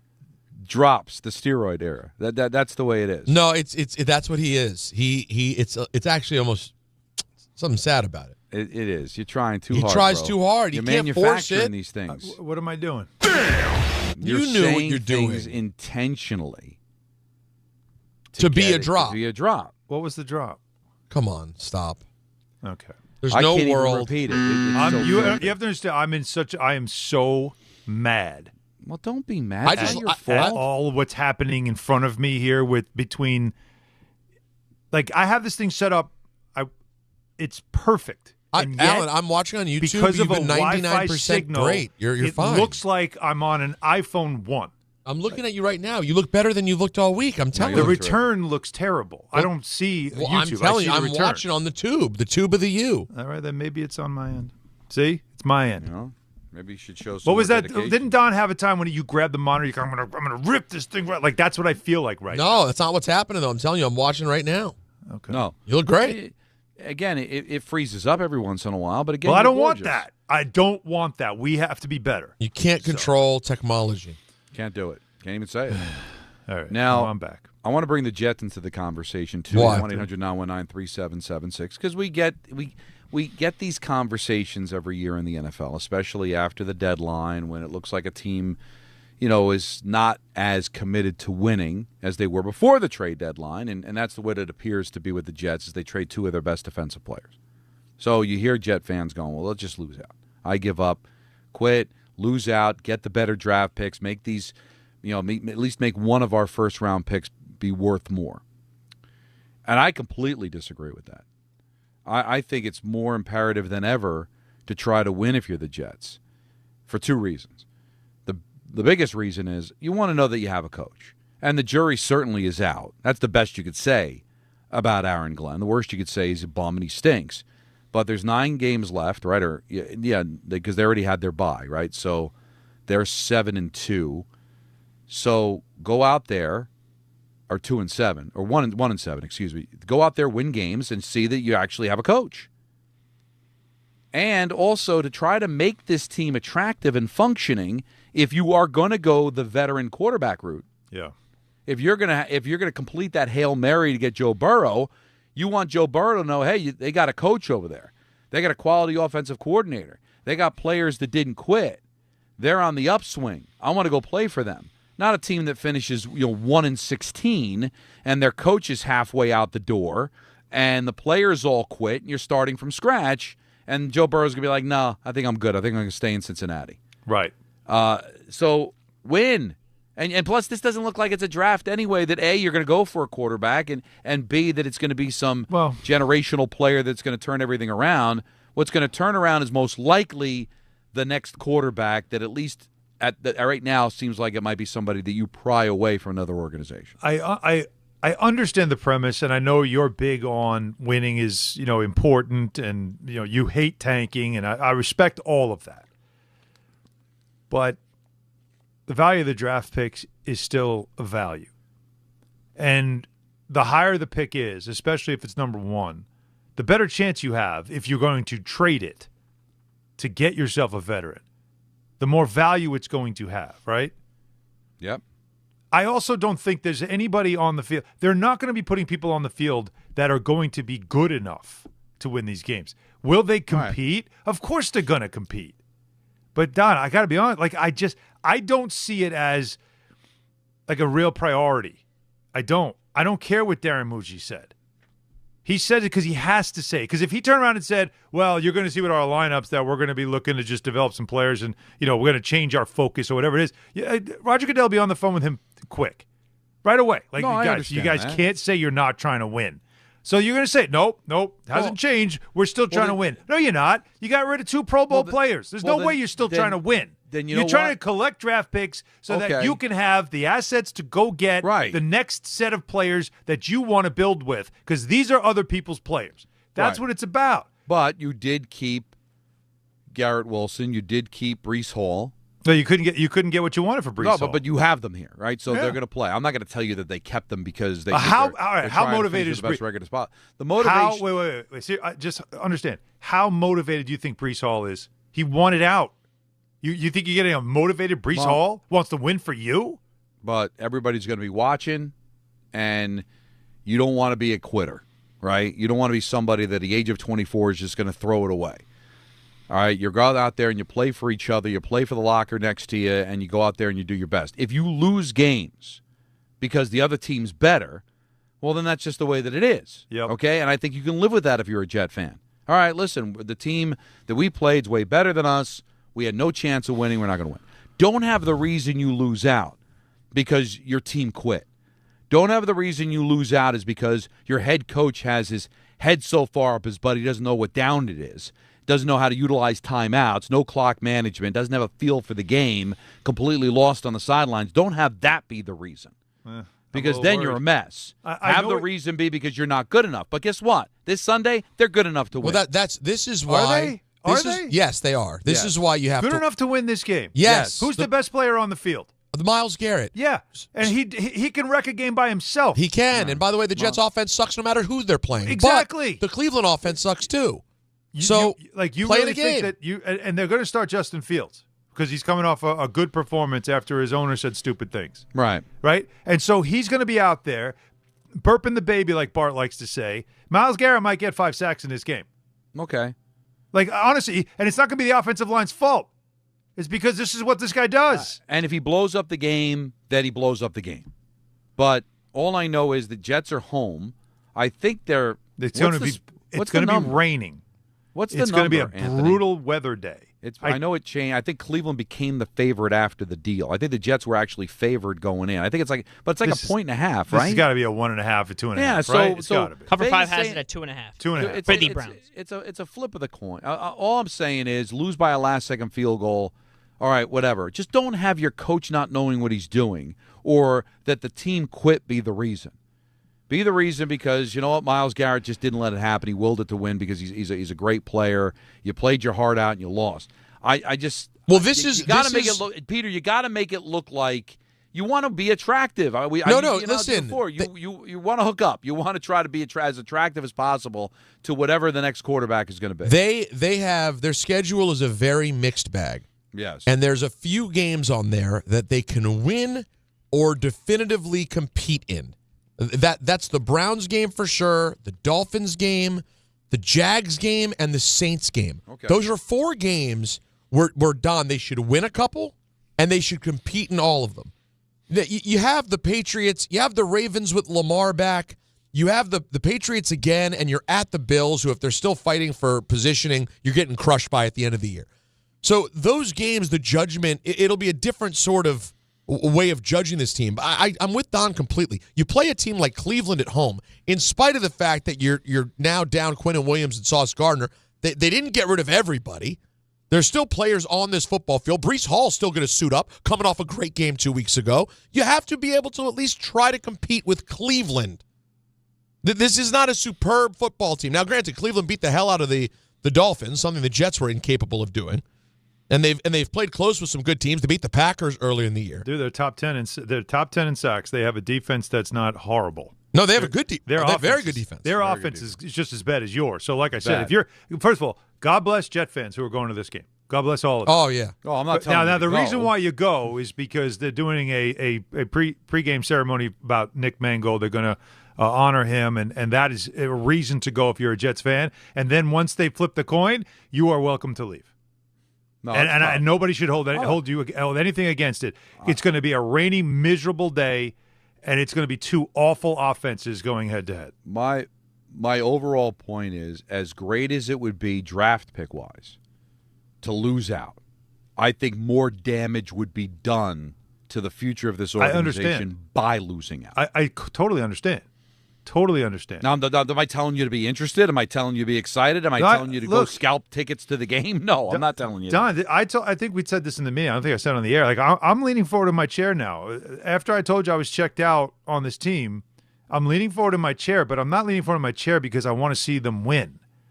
What I'm leaning forward in my chair about is like, okay, what do they do now that they have these assets? They have this stuff.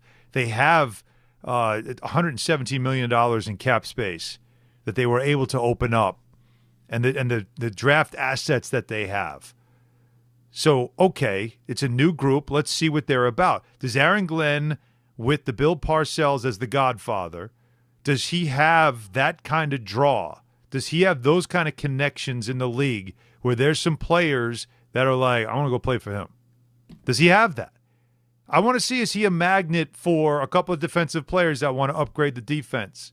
Is he going to be a magnet for a veteran quarterback that wants to be part of it? That's what does Darren Muji in the 3 years he spent as an assistant GM under George Payton, does he have the ability to make? Now he showed you already he knows how to make a deal, all right, and make a move. The Godfather deal he got with the Colts, you got to do it. It's 2 firsts. Are you kidding me? You do it. So does he have it in him to make some moves that you go, oh, they got that dude? Oh, they got him? Okay, great. Yeah. That's what I'm leaning forward about, but I can't. Winning and losing doesn't matter nearly as much. I know what you're saying, what it looks like, but I don't know if winning 2 games before the end of the season is going to make anyone say, well, I wasn't going to go there at 1-8, but I'll tell you what, they won those last 2 or 6 games, and boy, that made me change my mind about them. I can't imagine anybody's doing that, though. But when I'm They talking had about fans the with bags over their heads at the games, No, but I'm going to go I there. get it, but if you sit there and you're hoping that they play well, that is what I'm saying, and then you're probably not. You're not going to win every game. But Peter just said there's 4 winnable games on there. All right, so if they go 4-5 down the stretch after the trade, and the coach looks good, and the vibe, because all these players talk, the agents talk. Hey, listen, Aaron Glenn really had that team engaged. They really worked hard. I know they only won 3-4 games down the stretch, but boy, there's something going on there. Or do you want the vibe around the league to be, God, Glenn doesn't know what the hell he's doing over there. Everybody quit. Everybody can't wait to get the hell out of there. They'd be like, don't the Jets are toxic. I don't want to touch that. So you want to root for it to not be toxic. Remember what he went through in Detroit. They were 0-10-1, and then they won 3 of the last 6 games. They were 3-3 to finish that season, and then the next year they got to 9 wins. Like it started to show. It started to look right. It started to turn, and I know that's what you're looking for. I completely understand it. Like, I get it. Like, the toxic culture at some point has to be turned. And Glenn, that was the first thing he was talking about when he took the job. That's just all the things that he wanted to change, the toxic culture. But, I just don't know how much that changes what they're going to do in the offseason. I don't know if that does anything, man. Well, it just I think you just got to get the best players you can get. Right. You've got to show me that you've got some kind of – that you got some yank, that you're a guy that in the league is a bit of a magnet for some players that might say, Aaron Glenn, oh, yeah, I played for him here, or I knew who he was, or I know him. I want to go play for that guy. That's what it's going to take. Yeah. And you have the assets to overpay to get people. Right. You have the cap space to overpay to get people. Here. They got to – especially the quarterback. A lot of other players don't have a choice. But by the way, Don, can I add one more thing? And I'm sorry, but I'm rambling. But because it's like you're saying things and they all make sense. But I'm listening. The other thing is, here's the danger. What if they do, as you said, and they win? What do you want to say? Like they win 3 of their last 6, right? They go 3-3, something like that. And Justin Fields is starting to look capable and competent. That's dangerous. That's fool's gold. Well, why? But why? Because there's no quarterback for him to get next year anyway. I mean, you don't know that they're going to have availability. We really know what he is. Man. But it doesn't matter. We know what he is. But here's the thing, Don. Here's what I would say to that: if Fields plays great, it's not going to deter them from making a play for a great free agent quarterback. But what it could do is give them something to use if they don't find that. Who's to say the owner doesn't go? Wait, I think we have our quarterback. Because that's what it's on the table. Look, that's the great wild card in this whole conversation. So we can always talk about logic and reason, and then we have to add in the wild card of an owner that doesn't bring either one of those things to the table. Ambassador Johnson? Listen, I don't think it's a bad thing if Justin Fields comes back in some capacity. He's got another year left on his contract, right? So you don't want to eat dead money, right? That $30 million guaranteed over 2 years. So if he plays okay, who's to say that maybe he doesn't start the year if you end up drafting a quarterback, or he ends up being the bridge quarterback until you're able to make that deal, or he backs up Burrow if you go out and get Burrow. So I don't think he's going to play so well that Woody Johnson's going to completely do a 180 and say he's our future quarterback. But I could still see if he plays decent enough that even with you looking for another quarterback, that you let him finish his contract next year with his team. Matter of fact, I would bet he is on this roster next year in some way, shape, or form.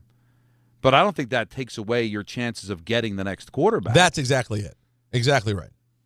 But Allen's just a broken man, and I understand. Why wouldn't he be? Yeah, but he brings up a good point about Woody. Well, you know what you do? You get one of those cat laser things, right? And you put it in the corner of the room and hope that distracts him enough so you can go out and do what you got to do. No, you send him back to the UK. We need an ambassador. Ambassador Johnson. Yeah. Well, listen, Trump won again. So Ambassador Johnson? I guess they just didn't want him back. I guess Trump was even done with him. He must have been so bad at ambassador that he didn't get it. I don't know if it was. He couldn't go get a second run. But everybody, the Brits were like, Trump won. The Brits were like, whatever you do, don't send that guy. He's no fun. I feel bad for the guy that did not want Trump to be to be the president, but figured it'd be worth it if he took Woody. And then he gets Trump and he doesn't take Woody. So like, oh my God. You might even have voted for Trump hoping he'd take Woody. And then He didn't take Woody, so that might have disappointed a few people. Don't send Woody. By the way, how bad do you have to be at that job? It's like having tea and crackers. What's going on? Was it the tea and strumpets, right? It's just some strumpets. You're just meeting people. You're glad handing the whole time. It must have been glorious. Oh, listen, I'd love. Would you ever love to do it? No. Like 3 years, you have to live in a country like that. You can't be asking this to Don LaGreca. It's wonderful. No, you can't be asking this to Don LaGreca. Oh, come on. That sounds amazing. Does Don want to schmooze? That's your job. It's just. Does Don, Alan, Press he'd the rather flesh. shovel manure for 12 hours a day. Are you crazy? Is that true, Don? You had two options. One, I put you in the stables and you got to just shovel. You got to clean out all of the horse stables, all of them. Or you can live in, foggy London town. And just all you have to do is just be nice to people and shake hands and smile and take pictures and represent the United States I accordingly. would do that, but Peter's right. I don't think I'd enjoy it. No? No. I don't even think Alan would enjoy it. I don't think. Are you that social? It'd get old quick. No, but I'd love it. Now Michael could enjoy it because he likes sniffing money. Yeah. Oh, the money that. Is he a big sniffer? No one's sniffing like that guy. It's like a money vapor. Whoopie-doo! A Griffin might do well at that job. We have calls, but No. And it's one of the most fun things we do this week, and it's going to be even better this week. So, Fraud Alert Friday is coming up next on Hahn Rosenberg on ESPN New York. Good Karma Brands is proud to be an equal opportunity employer, providing equal employment, development, and advancement opportunities to all teammates and applicants. To learn more about careers with us, please send an email to talentacquisition@goodkarmabrands.com. That's talentacquisition@goodkarmabrands.com. Friends, it's football season, the best time of the year. You should be out there tailgating, cheering on your team, and enjoying every Sunday. But if you're dealing with neck pain, back pain, sciatica, or nerve pain, even getting off the couch can feel like a challenge. You don't have to live like that. There's help. Dr. Jay Shaw at Sandwell Pain is New Jersey's top pain specialist. He's Ivy League trained, double board certified, and is dedicated to helping you get back in the game. Here's what makes the difference. No surgery, no scars, no long recovery, no pain medication. Just precise, non-surgical image-guided procedures that deliver real results. Dr. Shaw treats neck pain, back pain, joint pain, migraines, nerve pain, and sciatica with a plan that's customized for you. Same-day and next-day appointments are available, and with offices in Woodbridge, Livingston, and Inglewood, relief is always close. So don't let pain keep you on the sidelines this season. Visit SandwellPain.com to call, text, or book online. Most major insurances are accepted. That's SandwellPain.com. Relief is closer than you think, and it starts today. At City Harvest, we believe no New Yorker has to go hungry. With your help, we're on the road 365 days a year, rescuing over 77 million pounds of nutritious food and delivering it free to millions of New Yorkers, transforming surplus food into sustenance, sustainability, and smiles, rallying thousands of New Yorkers to power a network of nourishment across our city. One day, one meal, and one New Yorker at a time. That's how we feed good. Donate at cityharvest.org. If you've been injured in an accident that wasn't your fault, then you need a lawyer who knows New York's unique personal injury and workers' compensation laws. At the Parisman Firm, they have decades of experience handling all types of accident cases and a proven track record of delivering huge results. Their team has already recovered nearly $1 billion for injured New Yorkers. From construction to car accidents and slips and falls, they've got you covered. Call the Parisman Firm now at 718-WORKERS, where your case is their cause. Get the justice you deserve today.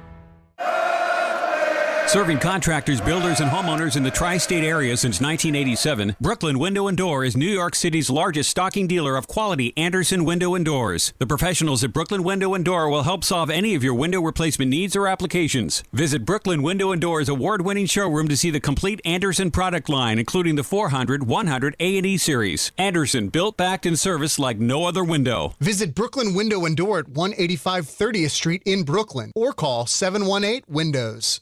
There he goes to the 20, 10, 5. That's a Jet touchdown. That's a Jet touchdown. Jets fans, be there at MetLife Stadium to see the New York Jets take on the Cleveland Browns on Sunday, November 9th at 1 p.m., presented by Verizon. Don't miss your chance to experience the excitement of game day at MetLife Stadium. and cheer on your Jets. Lock in your seats at nyjets.com/tickets and get ready to clear the runway.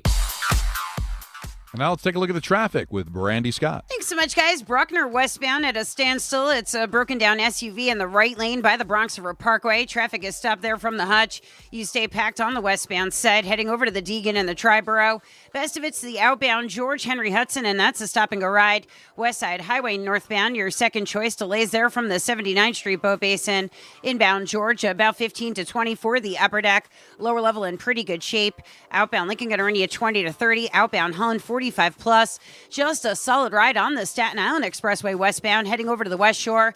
Delays go back across the Verrazano into Brooklyn. You're jammed on the westbound belt from Flatbush Avenue. This report is sponsored by the New York City Department of Transportation. Speeding ruins lives. Drivers, watch out for pedestrians and cyclists and slow your turns to less than 5 miles an hour. I'm Brandy Scott on 880 ESPN New York. Michelle's Moment here for Gainbridge and their Give Back program, Gainbridge Assist, powered by Parity.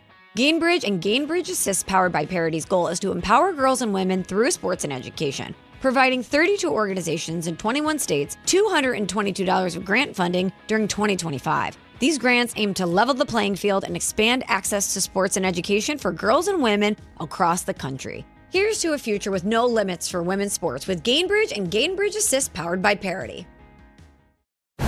You're standing inside a secret prison. It houses the Nazi high command.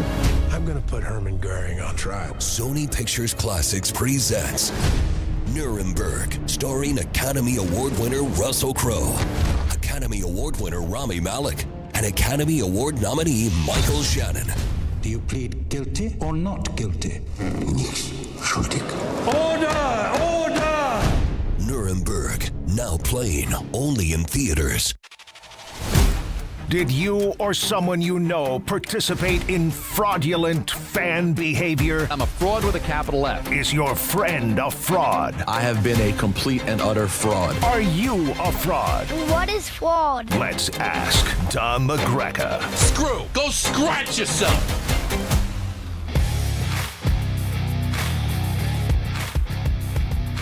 All right, guys. Fraud Alert Friday, baby. There's the gavel. Look at the gavel. Don holding his hammer. Fraud alert today. It's a big one. It's brought to you by FanDuel. You know, FanDuel's turning it up, I should say, with NBA Happy Hour. You can bet every Friday from 6 to 7:30 Eastern. And FanDuel's dropping limited time specials to get you in the zone. Boost, bonuses, surprises. All right there, all designed to bring that Friday energy. This isn't just another promo. It's your weekly pregame NBA Happy Hour. Every Friday, 6 to 7:30, only on FanDuel, official sportsbook partner of the NBA. Go to FanDuel.com/Peter to grab your reward before the clock expires. 21 and over, physically present in New York, option required. Rewards are non-withdrawable. Restrictions apply, including bonus and token expiration, LEG requirements, and max wager amount. See terms at sportsbook.fanduel.com. For help with a gambling problem, call 877-8-HOPE-NY. Text HOPE-NY at 467-369. Now, guys, this is an interesting Fraud Alert Friday. We'll see where it goes, and if we have time to get to the emails. The email address for your questions, DHRESPN@gmail.com. That's DHRESPN@gmail.com. But, guys, I got to come to the judge and bring something up for Fraud Alert Friday, if the judge will be willing to hear me. Are you going to go first, or can I go first? Because I have something about you to discuss. Well, what do you think? I'll let you choose, This should Alan. be pretty quick. All right, go to yours first. I have Exhibit A to bring to the court, Your Honor. Oh. And this is from Lids, and that's Peter Rosenberg wearing a Yankees shirt with, of course, the championship trophy and a Yankees hat. Fraud or no fraud, Don LaGreca? No, there's no fraud. Thank you. And the reason for that is his Oriole thing never really stuck. He's always been a closet Yankee fan since he's been here. God, I don't know if I agree with that. And no, because you go to the CC softball. True. And, you're hanging out with a lot of the Yankee people.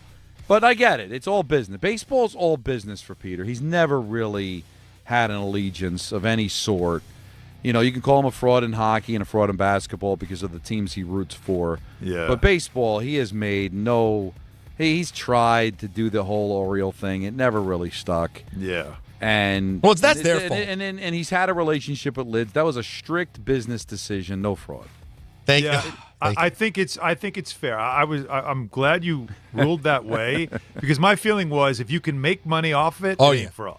Now, now listen. So God bless you. Now, if Lids had offered me money, and I showed up, and you saw the picture, and I was wearing a Cowboys outfit, now we're having a different conversation. That's probably the only time, because honestly, Peter, if they asked you to wear Knicks stuff, you would do it. How about Duke?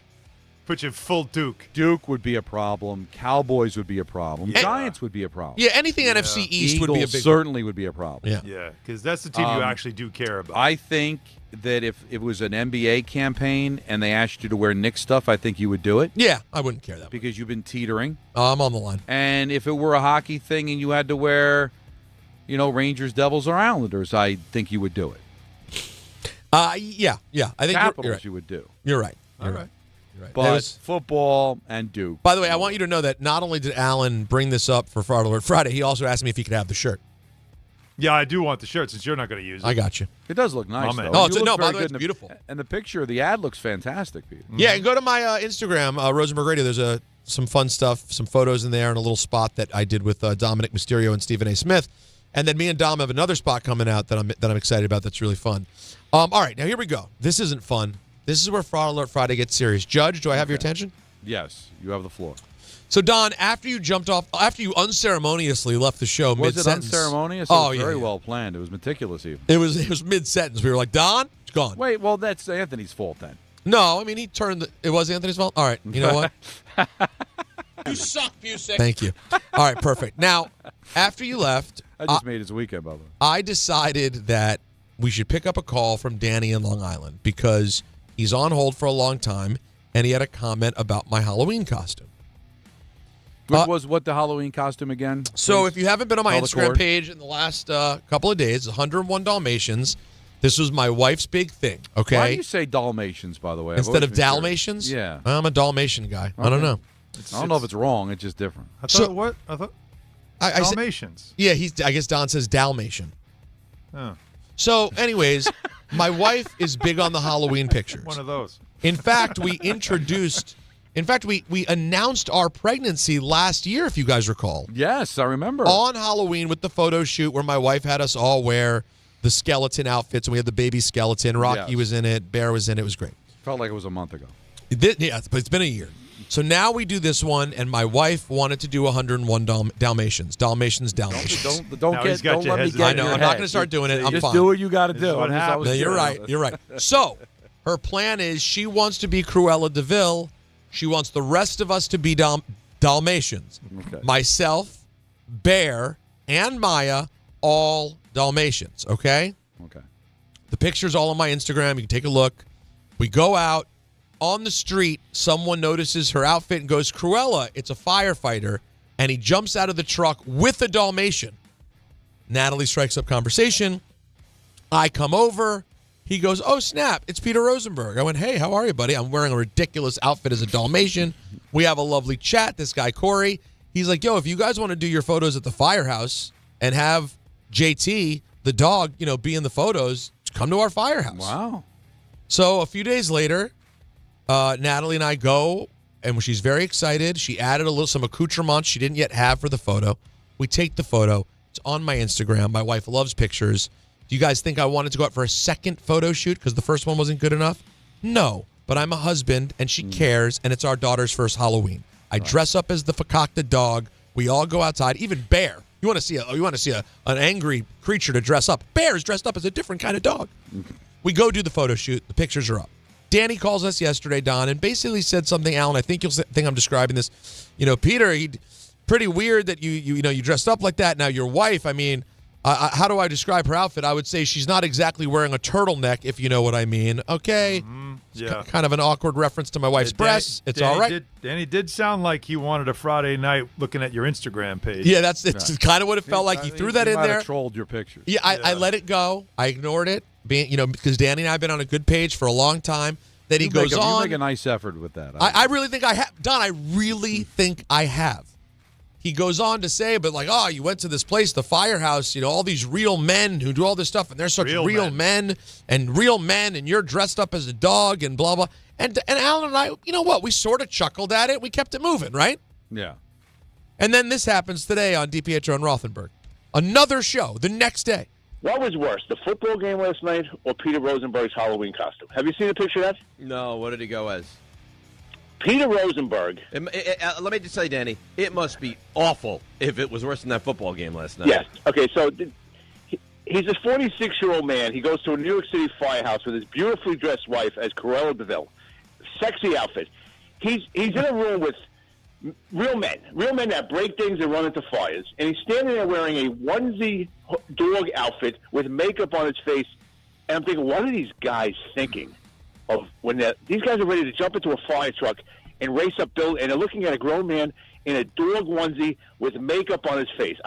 Horrifying choice. He was wearing makeup? Well, I mean, think about if she was Cruella de Vil, was he like one of the 101 Dalmatians? He was one of the 101 Dalmatians. Thank you, Dan. The costume, but I would be emasculated to be standing in a room full of real men. You know what, Danny, I'm not going to kill him for that. I think it's cute. I mean, the fact that he's a man in Danny's his telling on himself late here. 40s and he's still dressing when did Dad start getting dressed for Halloween? How about that discussion? What? When did the father... So I getting the point. I submit to the judge, Danny being a fraud on account of the relationship we've built on this show. He called into our show, said it to me, we had the chat, and then he runs off to another show to take the bad-mouthing to another level. Judge, I say fraud. Well, I'll do the ruling if you don't mind. No. I'm sorry, that was my lawyer talk. I assume since you took this to the court, you want to be right. Yeah, that's a big-time fraud. That is a big-time fraud. All right, you have your fun within the show to your face. I don't agree with it. But then he gets hostile. Then he takes it to the show. Thinks he's going to get a soft landing. But it just shows you that Dan and Dave had your back because we're a close-knit unit here, as we found out during our meeting. Very close. Squeezed next to each other. Oh, yeah, we fit into one small little room. I just don't like the allegation that Peter's not a man because he dressed up for Halloween. Danny, I'm going to throw right back at you. You are an amazing father. You talk about all the different places you've gone for your kids with their football and their baseball. So you're telling me that if your kid wanted to get dressed up with you, you wouldn't do it as if it emasculates you to dress up for Halloween to make your family happy? To me, a real man is somebody that does things for their family, that does things like that, okay? And besides the guys that run into the fire, well, one of those guys suggested that they come to the firehouse because they thought it was pretty cool. So are they less men because they thought it'd be fun to have Peter's family over there for the picture? Sounds like you're trying too hard. Here's where it is, all right? You feel deficient, so you got to go after Peter. Ooh. Oh, boy. And also the fact is, that let's be honest, you were trolling Peter's wife's Instagram, enjoying those pictures a little bit too much for a married man as far as I'm concerned. Oh, my God. Don's going even further. With this you don't in talk mind, about a woman's breast to their husband on the air. And then Jacob pointed out the next day in the call to the morning show, he didn't have to describe her as beautiful and sexy back to back. It's a bit much. That's what he was looking for when he was trolling. Listen, like I said, he had a hankering. You remember last Friday night he talked about the 17 minutes, right? Yeah, that he I had, remember it. He and his wife and the drink on the couch, and then she fell asleep. Yeah.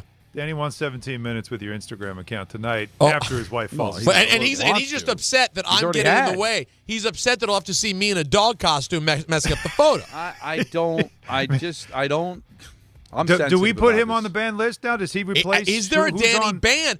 See, this is the question. Who's on the list now? This is right now. It's Dave. To me, I think we need a ruling on his sentencing now, Judge LaGreca.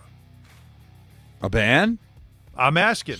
Does it qualify as worst caller? We do this. The worst caller ban. Can you get banned on this show for being a worst caller on another show? Because I really think it went off the deep end on the morning show.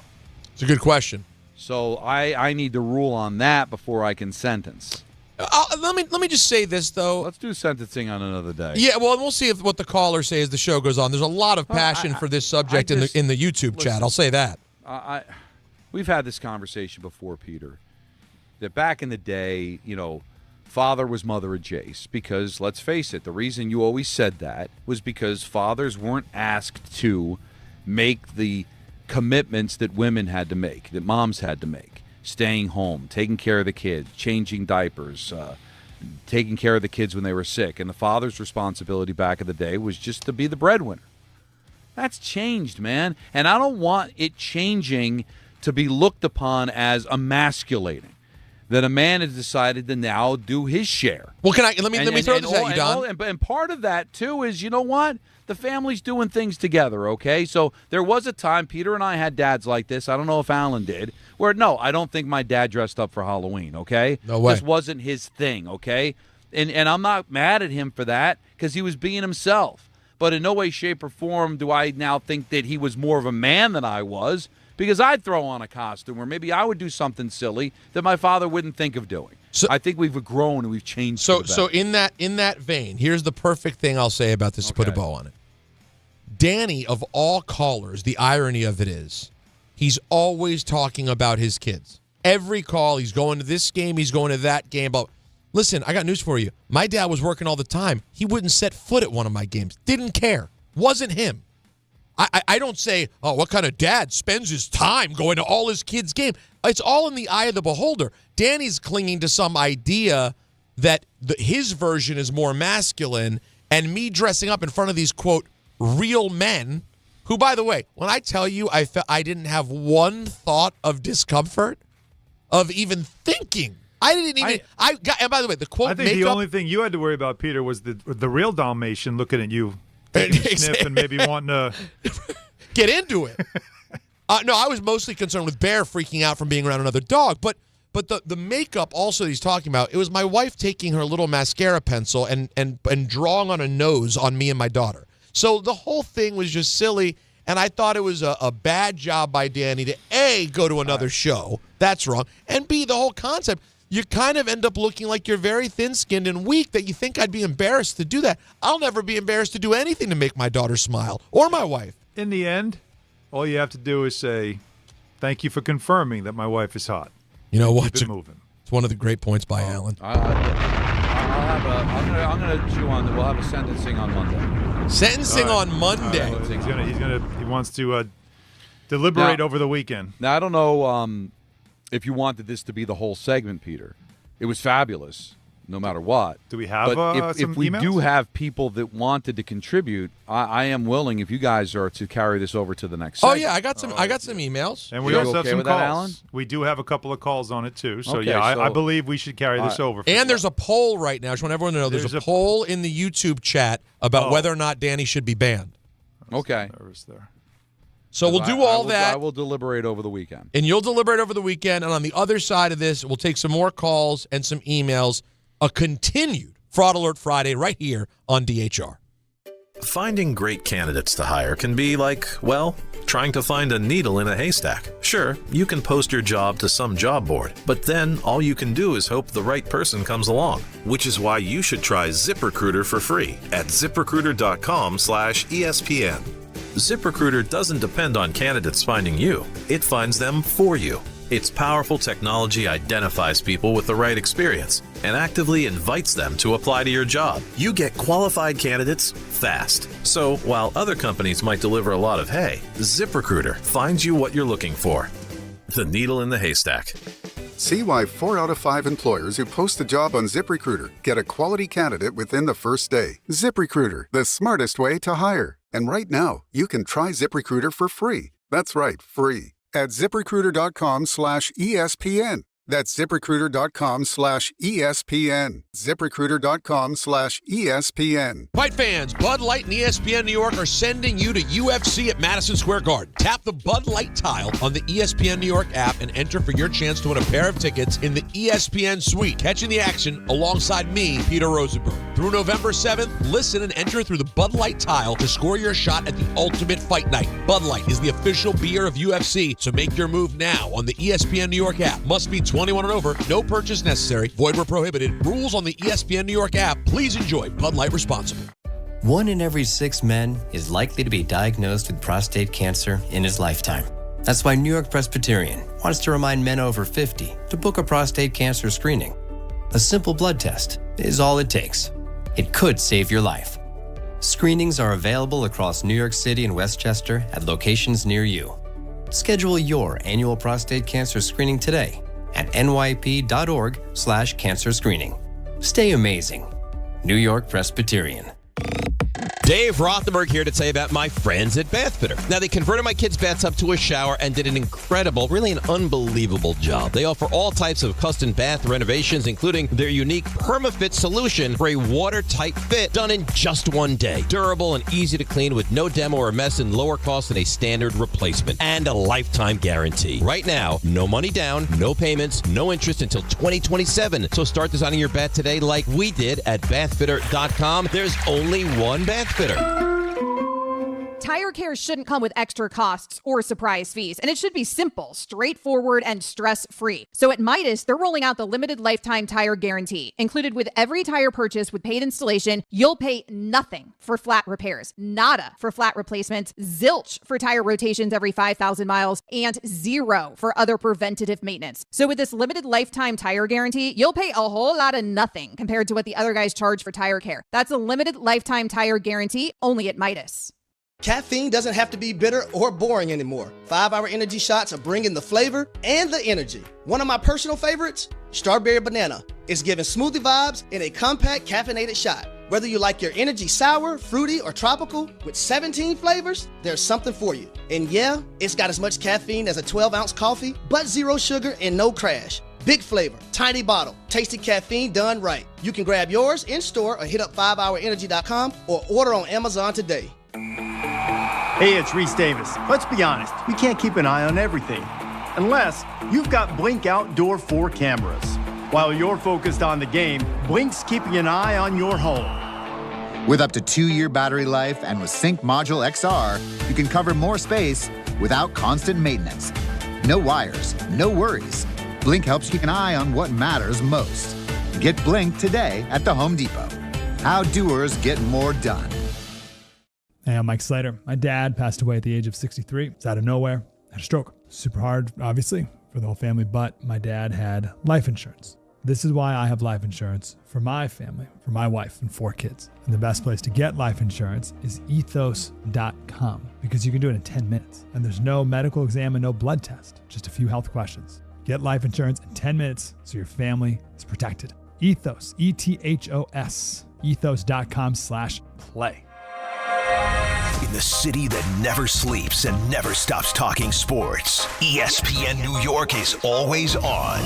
Now you can live and breathe everything New York sports wherever you are. On your radio dial, on the ESPN New York app, and streaming live on YouTube. However you watch or listen, ESPN New York is always on for you. Hear us, stream us, watch us. This is ESPN New York.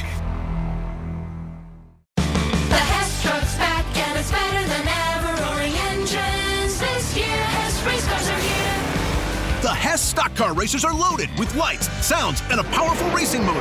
Only at HessToyTruck.com. Free shipping and batteries included. All right, guys, we'll continue Fraud Alert Friday. We'll get calls in at 800-919-3776. Read a couple of emails as well. That last bit of fraud that we heard about almost makes you want to take a shower, at least get cleaned off, take a bath. And to do that, I like what you did. You want to make sure that the bath you're doing it in is as updated and beautiful as you could possibly get it. If you don't like the way your bath looks right now, you need to talk to my friends at Bathfitter. We updated a bath in our house. In fact, you know what else they do besides just changing out the bath? They also will take a bathtub out, rip it out, and put it in a shower. That's what we did at our house. It's great. It's changed everything completely at our house. My sister had her bath changed. We've had a couple of people at the station have it done as well. The unique PermaFit solution. You get a watertight fit. It's amazing. And if it's this time of year, you're going to have people coming over for the holidays. Do you have a bathroom in your house that they're going to use and you're kind of embarrassed by it? This is the time to call Bathfitter and get it done. Because the Bathfitter consultant will take you through a process with their free in-home consultation so you can pick out style, color, all the specifics, accessories to update the bath, customized just the way you want it. Now, I mentioned already the different types of custom bath renovations that they have. You could change it out and turn it into a shower. They also have the PermaFit solution I've told you about with the watertight fit. It is done in a day. That's right, in a day. It's durable, easy to clean, no demolition, a lower cost than a replacement. Best of all, lifetime guarantee. That's right, lifetime guarantee. That's how strongly they feel about this product. There are other people out there trying to do it. Those are imitators. Go with the originator. Go with Bath Fitter. And right now is the best time to do it. Why? No money down, no payments, no interest for 18 months. That's right, no interest until April of 2027. So go ahead, trust the Bath Fitter team, just like we did. Start designing your bath today at bathfitter.com. There's only one, Bath Fitter.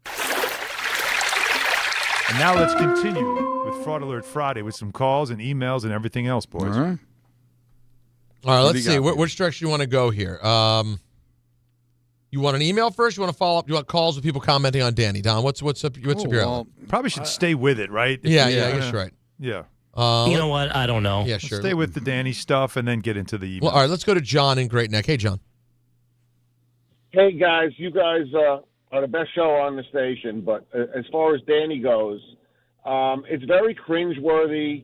You know, I'm embarrassed for him. I don't know if it was an attempt at humor, but Peter is like a great guy, and I always dressed up with my kids when they were younger. I'm 65, but, you know, when I get a chance to be around my grandchildren, if I have a chance, I'm sure I'm going to be dressing up for Halloween to make them happy. And that's what it's all about. It's all about family, and Danny seems to think about what always emphasizes his family aspect of it. Well, that was the weird part, right? Yeah, exactly. Because, you know, when you're a father, I mean, then his line of reasoning goes to, oh, I can't hug my son. I can't tell my kids I love them. What is that? That's not real. That's not fatherhood. That's not. Well, and I'm sure Danny. I'm sure he doesn't have beliefs like that. That would shock me. I know Danny loves his kids. He's a great dad. But this to me was a major gap. Maybe it was an attempt at a joke, and he went a little too far. It offended him a little bit. You know what I mean? That's when men were men. Yeah, I mean, come on. That's essentially what he was saying. Yeah. Why did you dress up in an outfit? Didn't you feel emasculated? I mean, why would I? And if it was a joke, all right, fine. You had your fun on the show, but then why'd you call the morning? Why'd you call and try to get followers? That's the weird. Lonnie in Harlem. Hey, Lonnie, what's up, buddy? Hey, Lonnie. Hey guys, shout out to the company. I had to call in because this morning, honestly, that call it rubbed me the wrong way. As the last caller said, his calls are so cringeworthy. Peter, you said it earlier. This man calls in, tells us that he ends up in whichever Carolina instead of the other Carolina for his son's baseball. Nobody cares, Danny. Nobody cares that your grandkids are coming over. Nobody cares that you went to watch your mom play bingo. Nobody cares about that. But yet, when Peter decides to be an actual father for his daughter, his firstborn, that's an issue. And then you know why he called the morning show? Because he thought he was going to get a battery in his ass. And he thought Dave and Dan was probably going to get on you too. His calls are so stupid at the beginning. We don't need to know all of these life things, Danny. Call, make a sports point, and get off the phone, bro. Nobody needs to know about you going to the end of the world for your kids. Now, yes, it makes you look like a great father, great grandfather, but you're the same man that's going to call in and diss somebody for being the same way for his child? He's an idiot. He needs to be banned. Okay, well, all right. Okay, Lonnie, we love you, Lonnie. Calm down. I appreciate you. I don't mind the stories about, like, with his kid. I'm cool with that. I just don't like how, I guess there's a line that he felt Peter cross to a masculinity because of the I just don't get that. Am I the only one that just sees this as the fact that Danny just thinks that your wife still got it, and that's a great thing? And I'd be just saying that's cool, man. No, because that's not all he said. That is talk about looking at something in a rosy light. I mean, no. You're missing my point. He's out of line, right? He's out of line for sure because he's pushing the idea of. It's almost like he's trying to suggest that you went to a place with all these firemen. Like he had some type of like sexual fantasy going on in his mind. Oh my God! You know what I mean? Like that's what he was thinking of. Right. Oh, it's going to happen in a firehouse, and this is how it's going to go down. No, and Pete's going to be left out by the fire hydrant in his dog outfit. Right. He was directing a porn movie. Yeah. Oh yeah. There's no doubt. And he was in that creating something in his movie, head that he's going to look at Peter's later. ridiculed and thrown out of the firehouse. Yeah. And the firemen all, like you're not all good. right, Like you're okay, not good kids. enough for her, Peter. That's what he's trying to tell you, and you're like, bud, Peter, I got her, man. Peter, Alan nailed it. That's it. He directed a porn in his mind. own brain. Oh yeah. This is something he's going to imagine later. What? No, when can he's we looking at stop your saying Instagram. that? Does it have to be that? Can it be just that maybe he already watched one earlier and this reminded him of that? I don't want to. I don't want to think that. Come on, I don't want to have Then problems change the with subject. Danny. I'm sorry. Exactly. This is what happened. Oh my. You want to know why?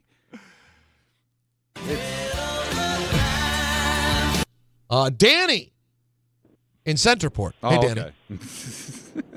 Boys, Peter, listen, man. I've got your back 1,000,000%. All right, first off, Danny from Long Island should be banned from the show until at least the end of football season if he ever gets back on when sports are at its minus and there's nothing else to talk about, because that's what he deserves, bro. Listen to me. Alan, we've talked. I raised 2 girls, man, and my sister-in-law, who had no kids, was a Halloween baby, and the outfits that we went through, we celebrated Halloween like crazy, and the outfits that I put on myself to support my girls and my sister-in-law, I can't even begin to tell you. So for him to be dogging you like that, first off, it was completely disrespectful. It was cringy, creepy, and wrong, man. And you know what? I'm from Centerport on Long Island. I'll find Danny if you want me to and take care of him. Whoa. I'm a construction worker. I'm a screen fitter. Okay. I love the adrenaline, man. But please, down. I want Danny to be safe. Danny on Danny crime, That's man. when men were men. All right, I think that's listen, I'm not I appreciate everyone's support. I did think it was worth calling him out. I didn't want to start a war against Danny. I think it was just an in poor taste decision. Yeah, it was I'd like to see if he apologize. Yeah, maybe he'll he's gotta rethink call this. and apologize because I don't think he realized what he did. For people who get it, a little too much Samuel L. Bronkowitz, for my liking. He was a little bit. He was directing a porn, and we got to move on. But stay safe. We still want Danny with us. Okay. We still want Danny with us. We love him, but he will decide if there's a ban on Monday. Yeah, I'll work on it. And listen, bans aren't lifetime, but the bans exist. Well, really, the more decision is, can you be banned for a call you made on another show? I guess that's what it really comes down to, because it is ban worthy. Well, no, but think about it's more that because of the follow-up call that he made to the other show, did it make his call to our show a ban-worthy call? See what I'm saying? Because it's still about his phone call. Let's see if we can get one non-Danny fraud question in before the segment. One email? All right, here we go. For DHRESPN@gmail.com. Fellas, I was born and raised in Metro Detroit. I'm still an avid fan of all the teams there. Moved to New Jersey about 10 years ago and have been listening to ESPN radio ever since. Oh, cool. Like you guys, the major Detroit sports talk radio shows also put out podcasts. And I access the shows with ease. The only real coverage of a team I'm a fan of are Peter and Don adoring/riding the Lions in the pick segment the last couple of years. And yet I still prefer to fire up your show. Thanks. Considering the teams I love have relatively zero part of the shows in this market, is preferring to listen to out-of-market shows versus the shows that would be more relevant to me fraudulent behavior. I love you. Love the show. Go Wings tonight. Cheers. Of course there's no fraud there. Just because they talk about the teams that you like, if you like another show, we entertain. It's never fraudulent listening to us. No fraud. I like that one. That was good. Yeah, you're with us, buddy. Too. Don't you worry. And Don and I will lean more into Detroit now. They owe me from last week. All right, that'll do it for Fraud Alert Friday, ladies and gentlemen. Big 5 o'clock hour coming up. Dual cassette fraud Alert Friday. Yeah, A side and B side. Yes, sir. Dolby noise reduction in full effect. You know what I'm saying? Yeah. Those were the days. All right, more DHR next right here. 880 ESPN, WHSQ, and WCBS-FM HD2, New York. A Good Karma Brands radio station. And now it's time for traffic. Here's Brandy Scott. Thanks so much, guys. We're going to start off in Jersey, Route 3 westbound, bumper to bumper, right before 17 in Rutherford. Broken down car in the center lane. Delays there are backing up to the Turnpike Eastern Spur. Upper Deck Golf at Yankee Stadium, heading that way using the inbound George. Nice and quiet for both the upper and lower decks. Deegan northbound, not so great. You're crawling there, heading over to the stadium with the volume for the outbound George. Delays go back across the Triborough and up onto the Bruckner. Outbound, looking at your best ride at 30 to 40 minutes. Outbound hung and run you close to an hour. Some heavy pockets of delays at the Tappan Zee Bridge getting into Rockland County. Slowdowns on 287 westbound from 22 in White Plains. This report is sponsored by Mothers Against Drunk Driving. For victims of drunk and drug driving, your grief is unique, but you're not alone. You always have a place at MAD. Visit MAD.org. I'm Brandy Scott on 880 ESPN New York. This is an ad by BetterHelp. Shorter days don't have to be so dismal. It's time to reach out and check in with those you care about, and to remind ourselves that we're not alone. As seasons change and days grow darker sooner, it can be a tough time for many. This November, BetterHelp's encouraging everyone to reach out, check in on friends, reconnect with loved ones, and remind the people in your life that you're there. BetterHelp does the initial matching work for you so you can focus on your therapy goals. Short questionnaire helps you identify your needs and preferences, and our 12-plus years of experience and industry-leading match fulfillment rate means we typically get it right the first time. If you aren't happy with your match, switch to a different therapist at any time from our tailored recommendations. This month, don't wait to reach out. Whether you're checking in on a friend or reaching out to a therapist yourself, BetterHelp makes it easier to take that first step. Our listeners get 10% off their first month. Just call pound 250 and say the keyword timeout. That's keyword timeout after calling pound 250. Murray to the net. Score! The New York Islanders are back in action with a brand new theme night schedule you won't want to miss. Bring your friends out for the holidays and take home a custom holiday replica jersey, or arrive early for special bobblehead giveaway nights for Matt Barzell and Bo Horvat. Barzell for Horvat, score! Explore the full theme night schedule at NewYorkIslanders.com. To help those who want to be helped but may not be able to afford it. That's what PGA Tour winner Grayson Murray had envisioned for a foundation before he sadly took his own life at just 30 years old. His parents channeled their grief into creating the Grayson Murray Foundation, carrying out his vision to help those struggling with mental health and addiction. To donate and learn more, visit GraysonMurrayFoundation.com. Harry Douglas here. Look, being a man doesn't mean skipping self-care. Manscaped makes it easy to feel confident, clean, and ready for anything. Whether you're at work, hitting the gym, traveling for business, or heading for a night out. The Lawnmower Trimmer gives you precision, the Beard Hedger keeps your look tight, and their grooming essentials smell incredible. Manscaped's tools are built to perform, helping you stay sharp, smooth, and feeling your best every single day. Because real confidence starts with a clean cut and the right gear. Get all the Manscaped products you need right now at your local Target. Hey, fans! Welcome back to Fansville's Cheers and Tears. Oh. Okay, so like everybody deals with losing, right? To a rival on a last-second field goal. Whatever, it's fine. I'm totally fine. But I cope with losing with an ice-cold Dr. Pepper. Those 23 flavors are like so delicious. They totally wash away the pain of your college football team taking a big fat L. College football, it's a pepper thing.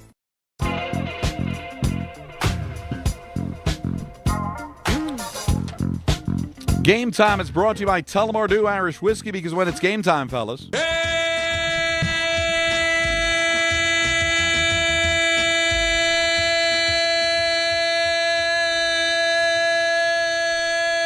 It's Tully time. I like when he holds it. It's Tully time. The Rangers visit the Red Wings with coverage immediately following us on 880 at 6:30. The Islanders host the Wild at 7. In the NBA Cup group play, the Nets face off against the Pistons in Brooklyn at 7:30, and NYCFC takes on Charlotte in a decisive Game 3 in the MLS playoffs. Tullamore Dew, the original triple distilled, triple blended, and triple cast matured Irish whiskey. Be sure to grab a Tullamore Dew or try the new Tullamore Dew Honey during today's action. Glasses up to enjoying Tullamore Dew responsibly. Well, it's a football Friday, and we started off with the football. Giants take on the Bears. Jets back after the bye will take on the Browns. I guess on the surface, guys, both games that the two locals could win. Bad weather in Chicago, so that'll probably keep things a little low scoring. And, it's Dart versus, Caleb Williams, and the way Dart's been playing, I guess you don't rule out the possibility of maybe the Giants maybe getting a victory in this one. And I expect – I have a feeling the Jets are going to play well. I think that the guys that stuck around, you heard from Jermaine Johnson about how he's happy to still stay here and wants to be with the guys, and Breece Hall said all the right things after he was not dealt. What does play well look like, Don? Like for the Jets? I don't, do you mean play well, or do you mean they have a chance to win? Because I got to be honest, this is rainy, cold Sunday afternoon, two awful offensive teams. It might not look. They could win. Well, that game's here, but yeah. And I thought, isn't tomorrow supposed to be nice? The game's Sunday. Sunday's supposed to be nice or no? No, it's supposed to be rain. Sunday's rain.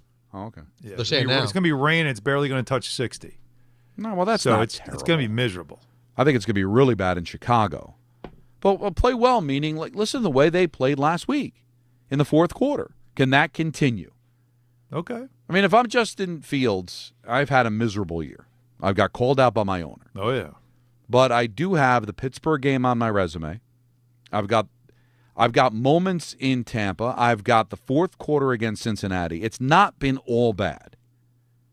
And if I could put together a decent effort against the good Browns defense, but you're not going to have to score a ton of points in this game, I think, to win.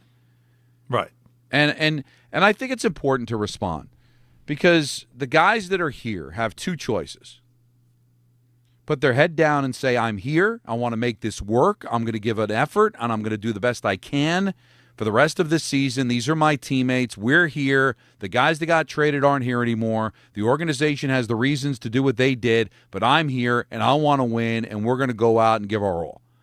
Or the other choice could be, the organization has given up on this season. I'm giving up. I'm just going to go through the motions. Yeah, sometimes that happens too. So that does happen. But that's why they say they ship the cars. They send them home. Okay. But you know what? Over. This isn't week 17 where a lot of guys check out.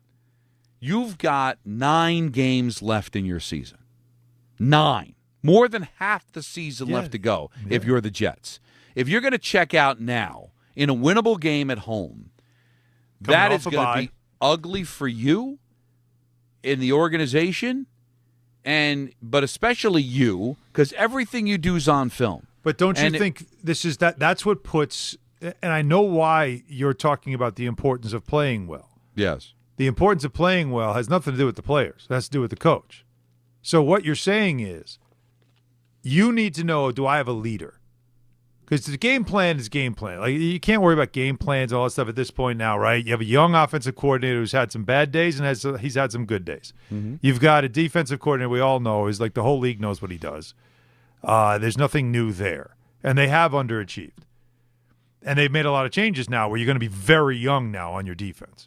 But you're saying, I want to see, never mind X's and O's. Do I have a leader of men who can inspire a group coming off a bye after a jarring trade deadline day where your locker room was dramatically changed with two imposing, again, the whole idea of Quinnen Williams and Sauce Gardner, those are two brand names out of that locker room, okay? And so how is your team going to respond, and will you have them ready to compete, ready to play in a game that looks winnable at home? All right, that's what you're saying, right? This is going to sound like hyperbole, but I mean this. This, by far, is the biggest game Aaron Glenn has ever coached this season and may coach the rest of the season. Because if he is going to keep these guys engaged, if he is going to get them to play for him, it's a fair take. It begins on Sunday. They just made the deal. Are you in or are you out? It's a bye after a win. Yeah, and Peter, by the way, a crazy win on an emotional day with the passing of Nick Mangold. And they're honoring Nick Mangold before the game. Yes. All right, and you're playing. It's a winnable team that you can go out there and win. And Aaron Glenn, he is sending the message: are you in or are you out? Because you heard Aaron Glenn's comments. He say he's talking like a man that's part of this rebuild. He is here for the foreseeable future to see this through. All right? And it's easy to tuck the tail between their legs, tank for picks, and then we'll start again fresh next year during the offseason. We'll find our quarterback and go. But no, we got 9 games left, guys, and some of you guys are going to be gone, and some of you guys are going to be part of this. So what are you doing? Are you in or are you out? And if he can convince them to play, guys, if he can convince them to give their all, and they go out there and they give their all and they win, that can hook those guys. That could get the ball rolling in the right direction. If the guys all want to quit and he can't win them over, and it's a male in the rest of the season, that's going to reflect poorly on him, and then he will be done sooner than later. So that's why I think this game is colossally big for him, because it's the first impression of this new-look Jet team, and everybody expects them to be checked out and that it's over and they're tanking for the future. If he can convince them to go out there and play hard for the rest of the season, maybe they win, maybe they lose, but go out there and play hard, play to the best, and get his hooks in those guys, that can go a long way to him turning the corner here, because it's so easy to check out. But if he can convince them to buy in, guys, and then you make the right decisions in the offseason, this could be the beginning of something really special.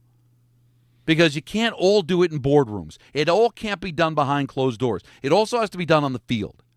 And this is not going to work unless Aaron Glenn works. And it's an odd situation, Don, because I agree with you. It's such an important game. But also in a weird way, it is low pressure. It's not like the whole world is watching this game. It's not like every fan sees it this way. It might be half full of the building. Exactly. But we know that there really is something. It's kind of a great spot in that sense. You're playing a team that they do have a great defense, but they have a very limited offense. And you maybe have the emotion of the Nick Mangold situation. You're coming off of a big win. It's a great opportunity for them to build a little something. And later in the year, they got some spots coming right up after this that are impossible. New England, it's impossible. Mm-hmm. They're not. The Ravens are not happening. Like there are some games they're not getting. They got a chance in this one. It's a great opportunity for them. That sounds good. I'm sorry, guys. Great opportunity, and what you're saying, there's nothing for this season anymore. That I just don't see it that way. I know what you guys are saying. I'm not denying what you're saying. I'm just, from my perspective, as a fan, you don't feel it. It's not going to matter. None of it's going to matter. The coach isn't going anywhere. If you want to have good feelings, that's great. No. The problem with Jets fans is that all you get are good feelings, and they don't last. I want something tangible. Well, Alan, I'm surprised that you have this take as being a former athlete.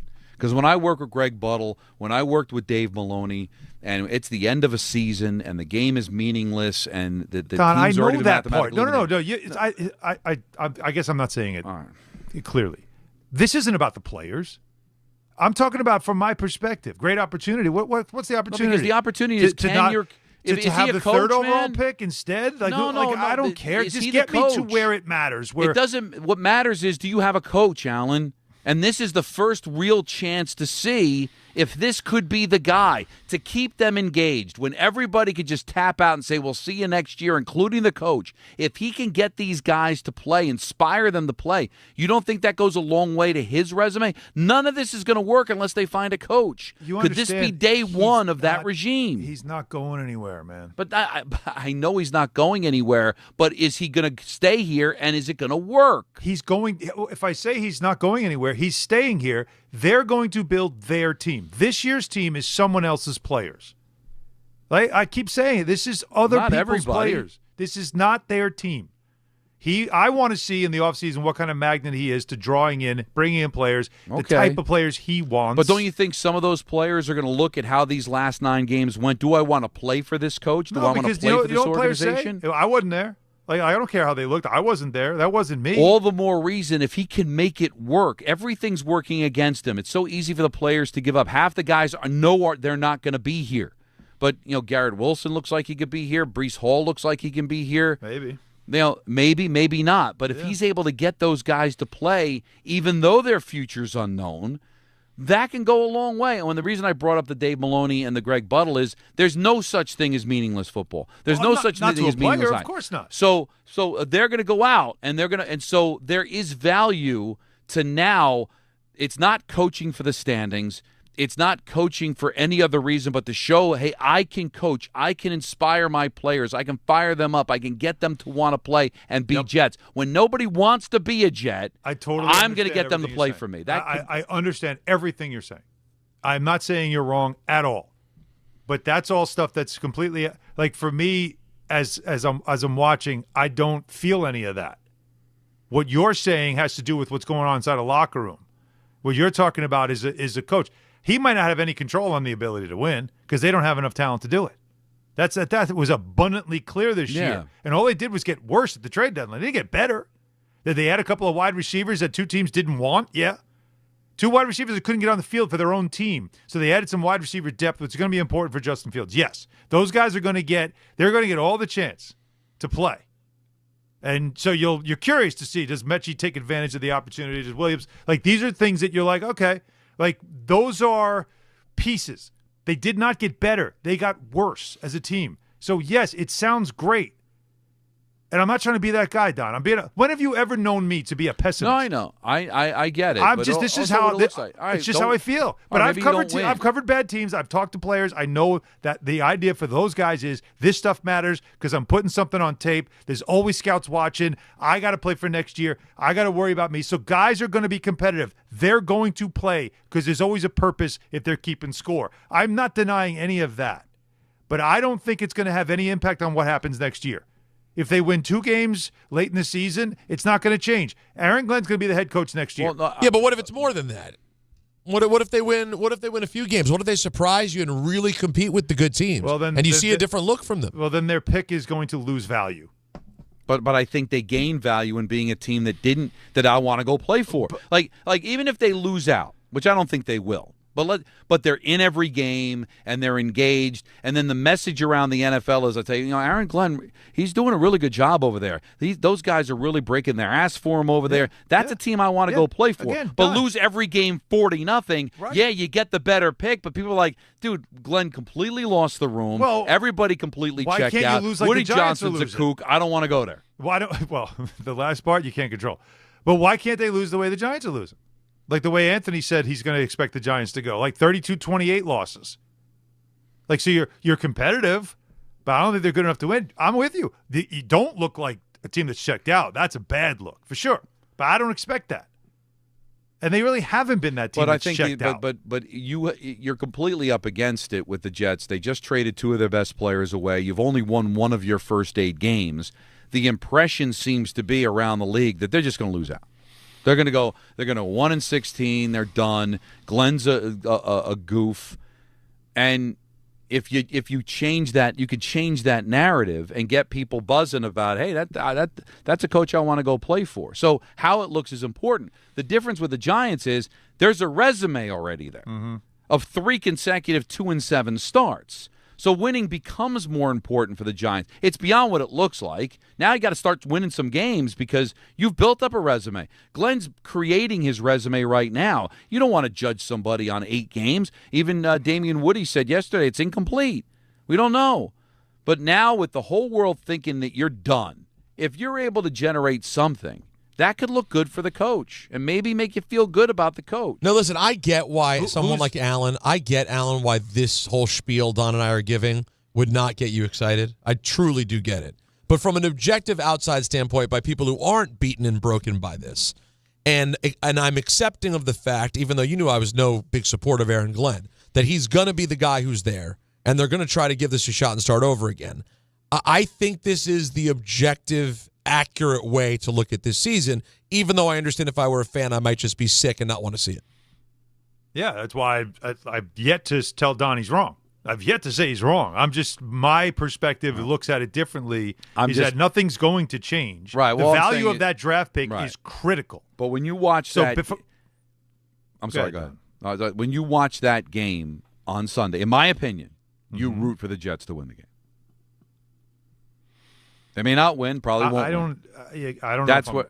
Yeah, a fan always roots for his team. Yeah, you're going to be rooting for him anyway. You're always looking for that, right? Like I'm not denying that. But listen. But the end game of this whole thing is going to be using the assets that you just acquired, along with the cap space, to take a team that was dog, you know what, all season, and turn it around. And the only way you could do that right, is with the highest value of draft picks you have. Your assets have to have incredible value. And there's no greater value in a draft where there's no quarterbacks to talk about. You need the number one pick. Because if you think about it, New Orleans needs a quarterback. They're going to be bad too. And they probably could get the one. Tennessee doesn't need a quarterback, but they could mess things up for you and push you to 3. The third pick in this draft is not nearly going to be as valuable as the number one pick. And if you're trying to convince a team to make a trade with you for a player of great, like that could turn things around for you. And I know I threw the Burrow thing out. It's half of it's fun, half of it's like, why not? There's other things that you could do as well that might not be quarterback, but there's things you can do to get a high-level player that can be transformational for your roster. Like, you have to have the highest value in it, and that's why there's a part of me, I don't root for losing, but I also understand that winning is not going to change the coach. The Giants, it's different. If Daboll's he's coaching for his job, but which is exactly why you have to root against him and the Giants if you're a Giants fan. But from the Jet thing, it's like I'm leaning forward to see where this goes. Where do you take this? But nothing's changing when it comes to wins and losses versus who's running the organization. It's not changing. So now you got to look at it. Well, what's the highest value you can get? And what can you turn it into? I want to know they got a coach. And if he can coach, I think we won't know until next year. And get them some wins that makes you at least feel good that maybe they got the guy. What if I tell you I don't think we'll know until next year? Well, you won't. You're right. You're right. But Don's also right that we could have an inkling, at least some hope going to the offseason. Well, you want to see if he's a leader of men, right? That's what right. I'm saying. I think we all agree on that. Can you keep him fired up? Can you keep him competitive?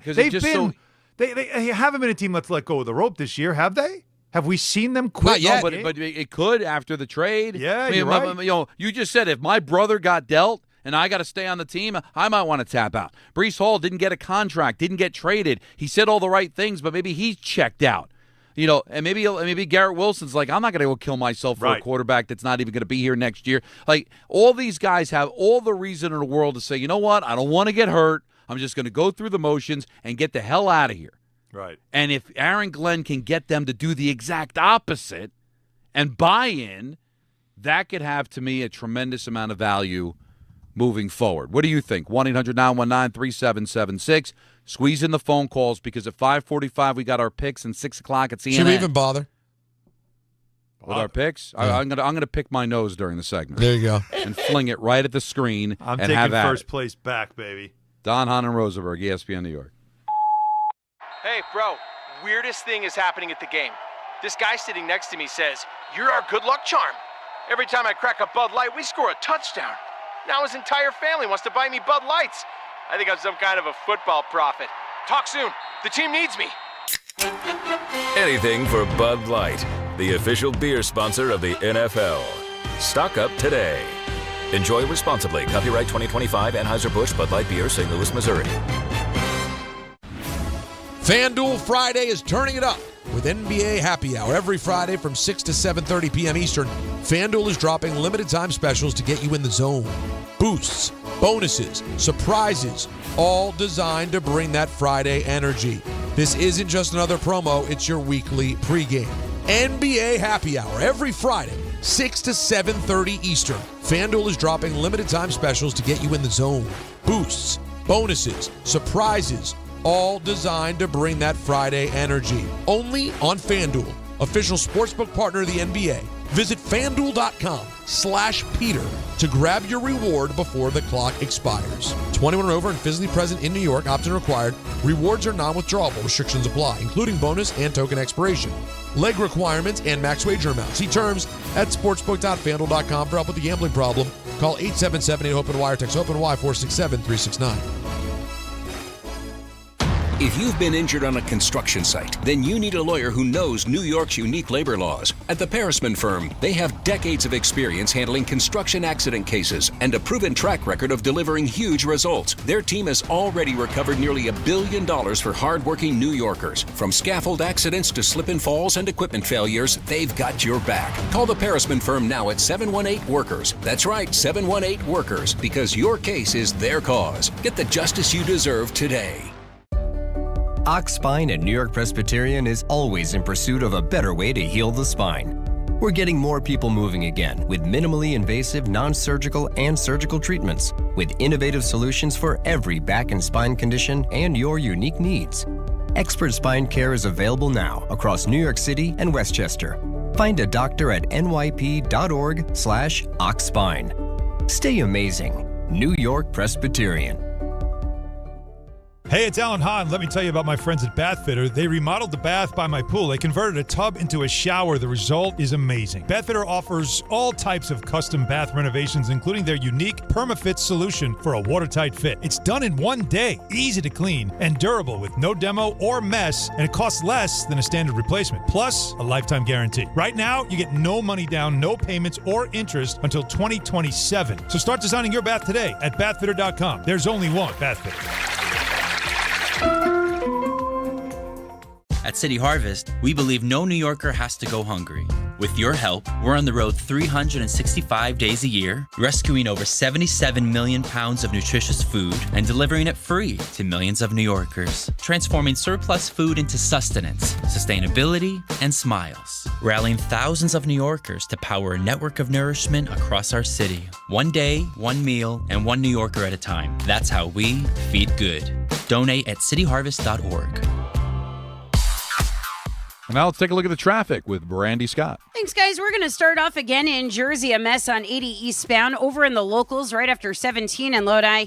Car fire being worked on. We had all lanes out. Now just one lane is squeezing by. Traffic is jammed there from the Parkway in Saddlebrook, making it a solid ride on 17 southbound, getting on to 80, hitting the brakes there from Route 4 and Paramus on down.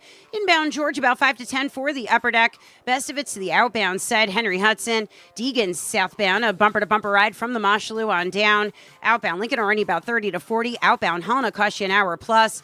Islanders home tonight at the UBS Arena. Some solid pockets of slowdowns approaching Hempstead Turnpike on the Cross Island southbound from the Throgs Neck Bridge in Queens. This report is sponsored by Mothers Against Drunk Driving. For victims of drunk and drug driving, your grief is unique, but you're not alone. You always have a place at MAD. Visit mad.org. I'm Brandy Scott on 880 ESPN New York.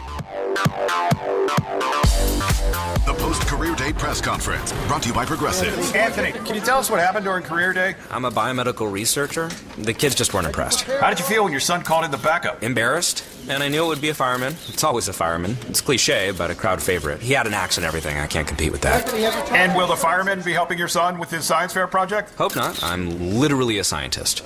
Like it or not, sometimes you need a backup. That's why there's Progressive to protect your home and auto. Progressive Casualty Insurance Company affiliates and other insurers. Not available in all states or situations.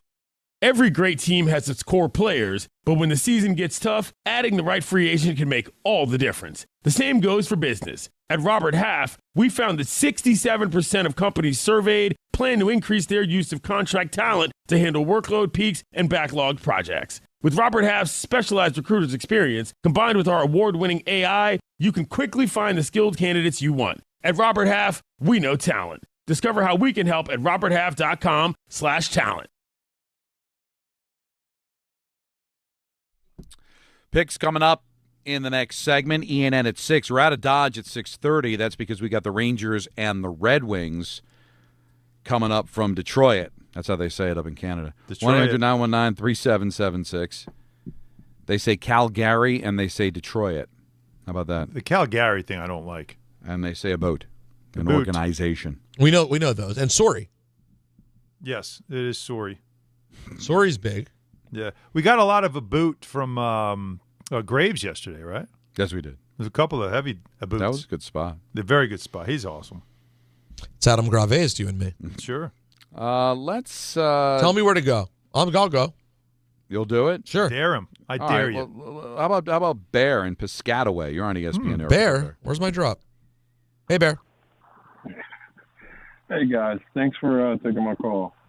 Always. I was just going to say, I love you guys and Peter, and I'm going to just let my man know. I was a cop in Patterson. I'm still in law enforcement. And when my kids were 4 and 5 years old, we dressed up as the Incredibles. And my girls loved it and loved that Christmas every year. That Halloween every time. And we walked around Don knows Willowbrook Mall. We were like celebrities. Everybody stopped to take pictures of us. But that doesn't make you less of a man. So keep doing your thing, Peter. Yeah. Hang in there, bro. Oh, man, my guy Bear. I like all Bears. It's my guy. And by the way, it was so funny he mentioned that, like when we were outside of the firehouse, not only did the firemen all show a lot of love, and my uncle was a firefighter, FDNY in Astoria. We were having some firefighter talk, but like not only they all love it, but everyone walking by. I mean, obviously we ended up talking about me in this. The star of it was obviously my adorable daughter dressed up as a Dalmatian with the little nose on. We're kind of focused on the wrong thing here. Well, you know what a real man is? Not afraid to be who they are. That's what it takes. And that's why I'm here to reveal I am, in fact, a furry. That's it. And not only that wasn't my Halloween costume. That's my weekend outfit. Yeah. Right. And Miss Hatton loves you as a furry. Thank you. Now, why do you think we did about. it? The whole costume was just based around my interests. Now you really got Danny fired up. Let's go to Javi in Queens. You're on ESPN New York. Guys, thanks for taking the call, as usual. Listen, I didn't want to get it on a Danny at all, but, was he being a bit of a creep? Yes. Is he a fraud? I don't know. You're not sure if fraud. But great pictures. The photo shoot was incredible, though, Peter. I hearted it on Instagram. There you go. I'll take that. Thank you very much. Danny did too. No doubt. And Danny hearted it with a D. Oh, and Don, kudos to you, Don. Fridays was already like a big day, like TJIF and, Friday Night Knicks. Like Fridays was, big day of the week. Fraud Alert Friday has taken it to a whole other level, Don. So thank you. Oh, listen, if no one says thank you for that, Don, thank you. I heard that Fraud Alert Friday is going to take it another level, in fact, in the near future. Really? Yeah. Oof. Yeah, just wait and see. Oh. Yes. Mm-hmm. Very soon. Really? I don't even know. Do I not know about this? You will. You will.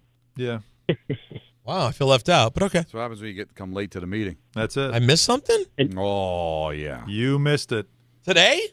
No, yesterday. Yesterday. I wasn't late yesterday. Oh. Listen, we're on TC time. If you're on time, you're late. Yeah. Tom Coughlin, you and me. That's Tom right. Coughlin.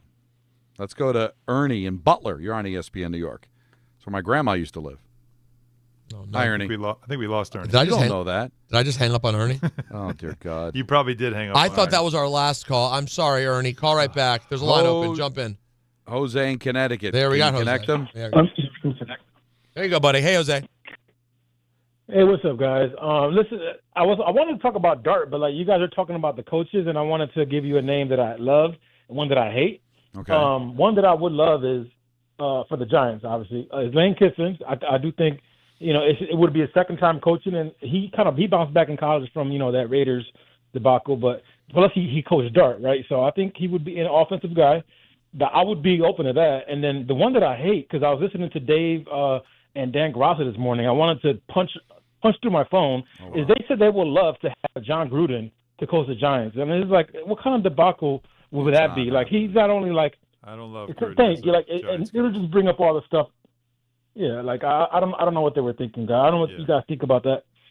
I don't know. Get it done. He's sexy, Alan, right? The name. Well, the name. The name is sexy. sexy. But it's been a long time since he's won, and I just don't think the Giants are going to go there. But I could be wrong. Don, when he won with someone else's team. Right, and then he had a couple of flashes after that, but otherwise, I look it up. It's been like 15 years since he had like a winning team. Yeah.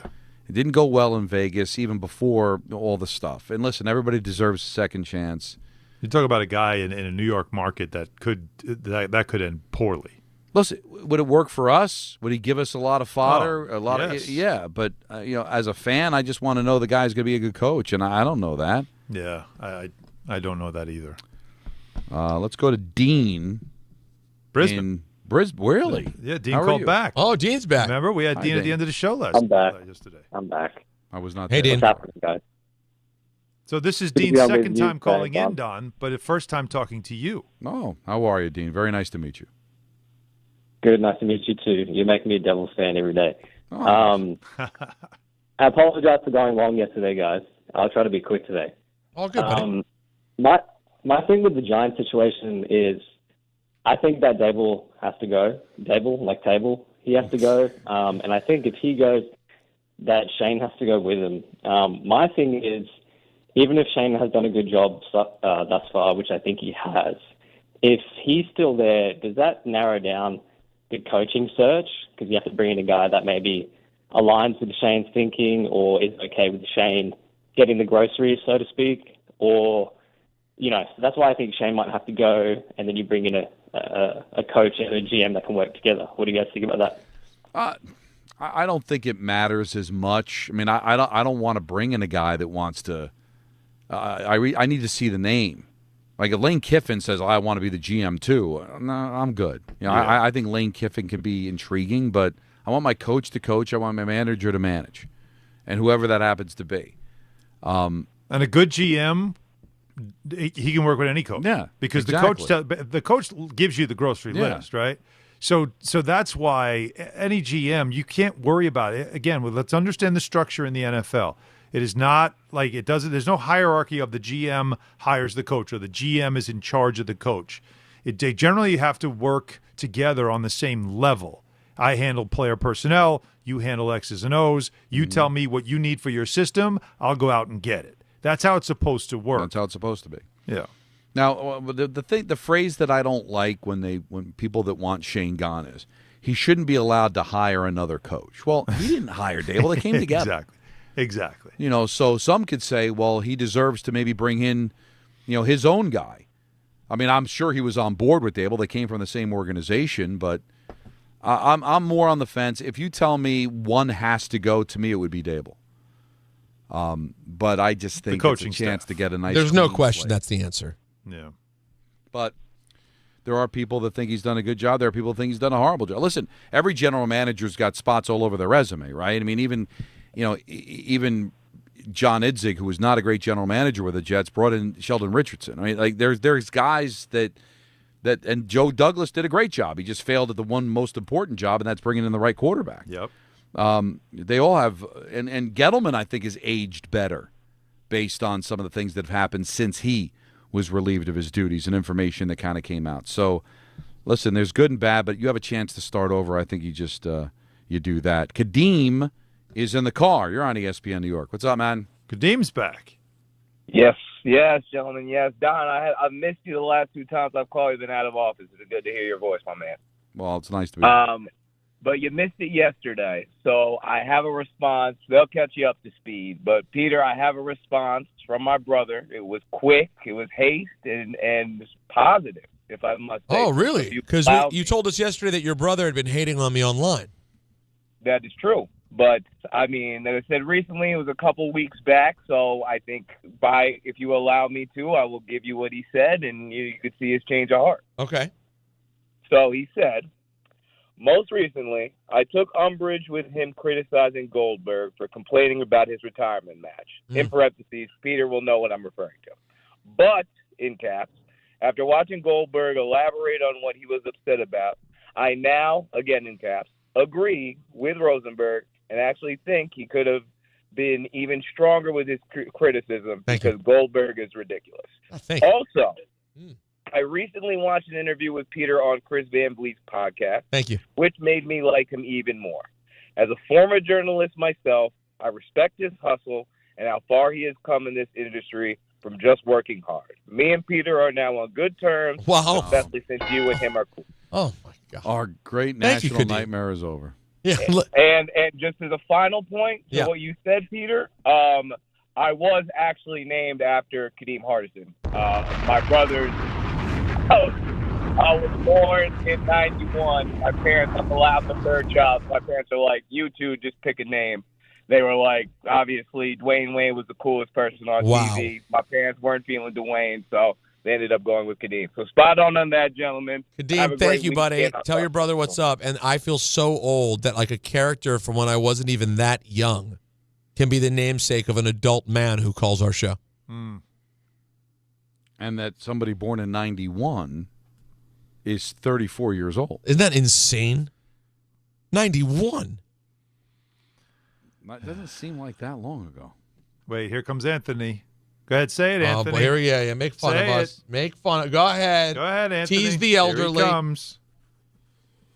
Wow. He has a lot going on. He's checked out on the show, He's too. a broken man.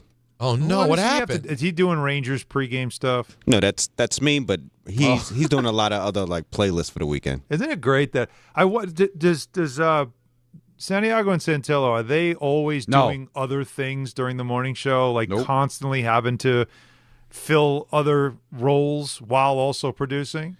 Now, in fairness, their show's off at 10 o'clock in the morning. And so what would be in the way?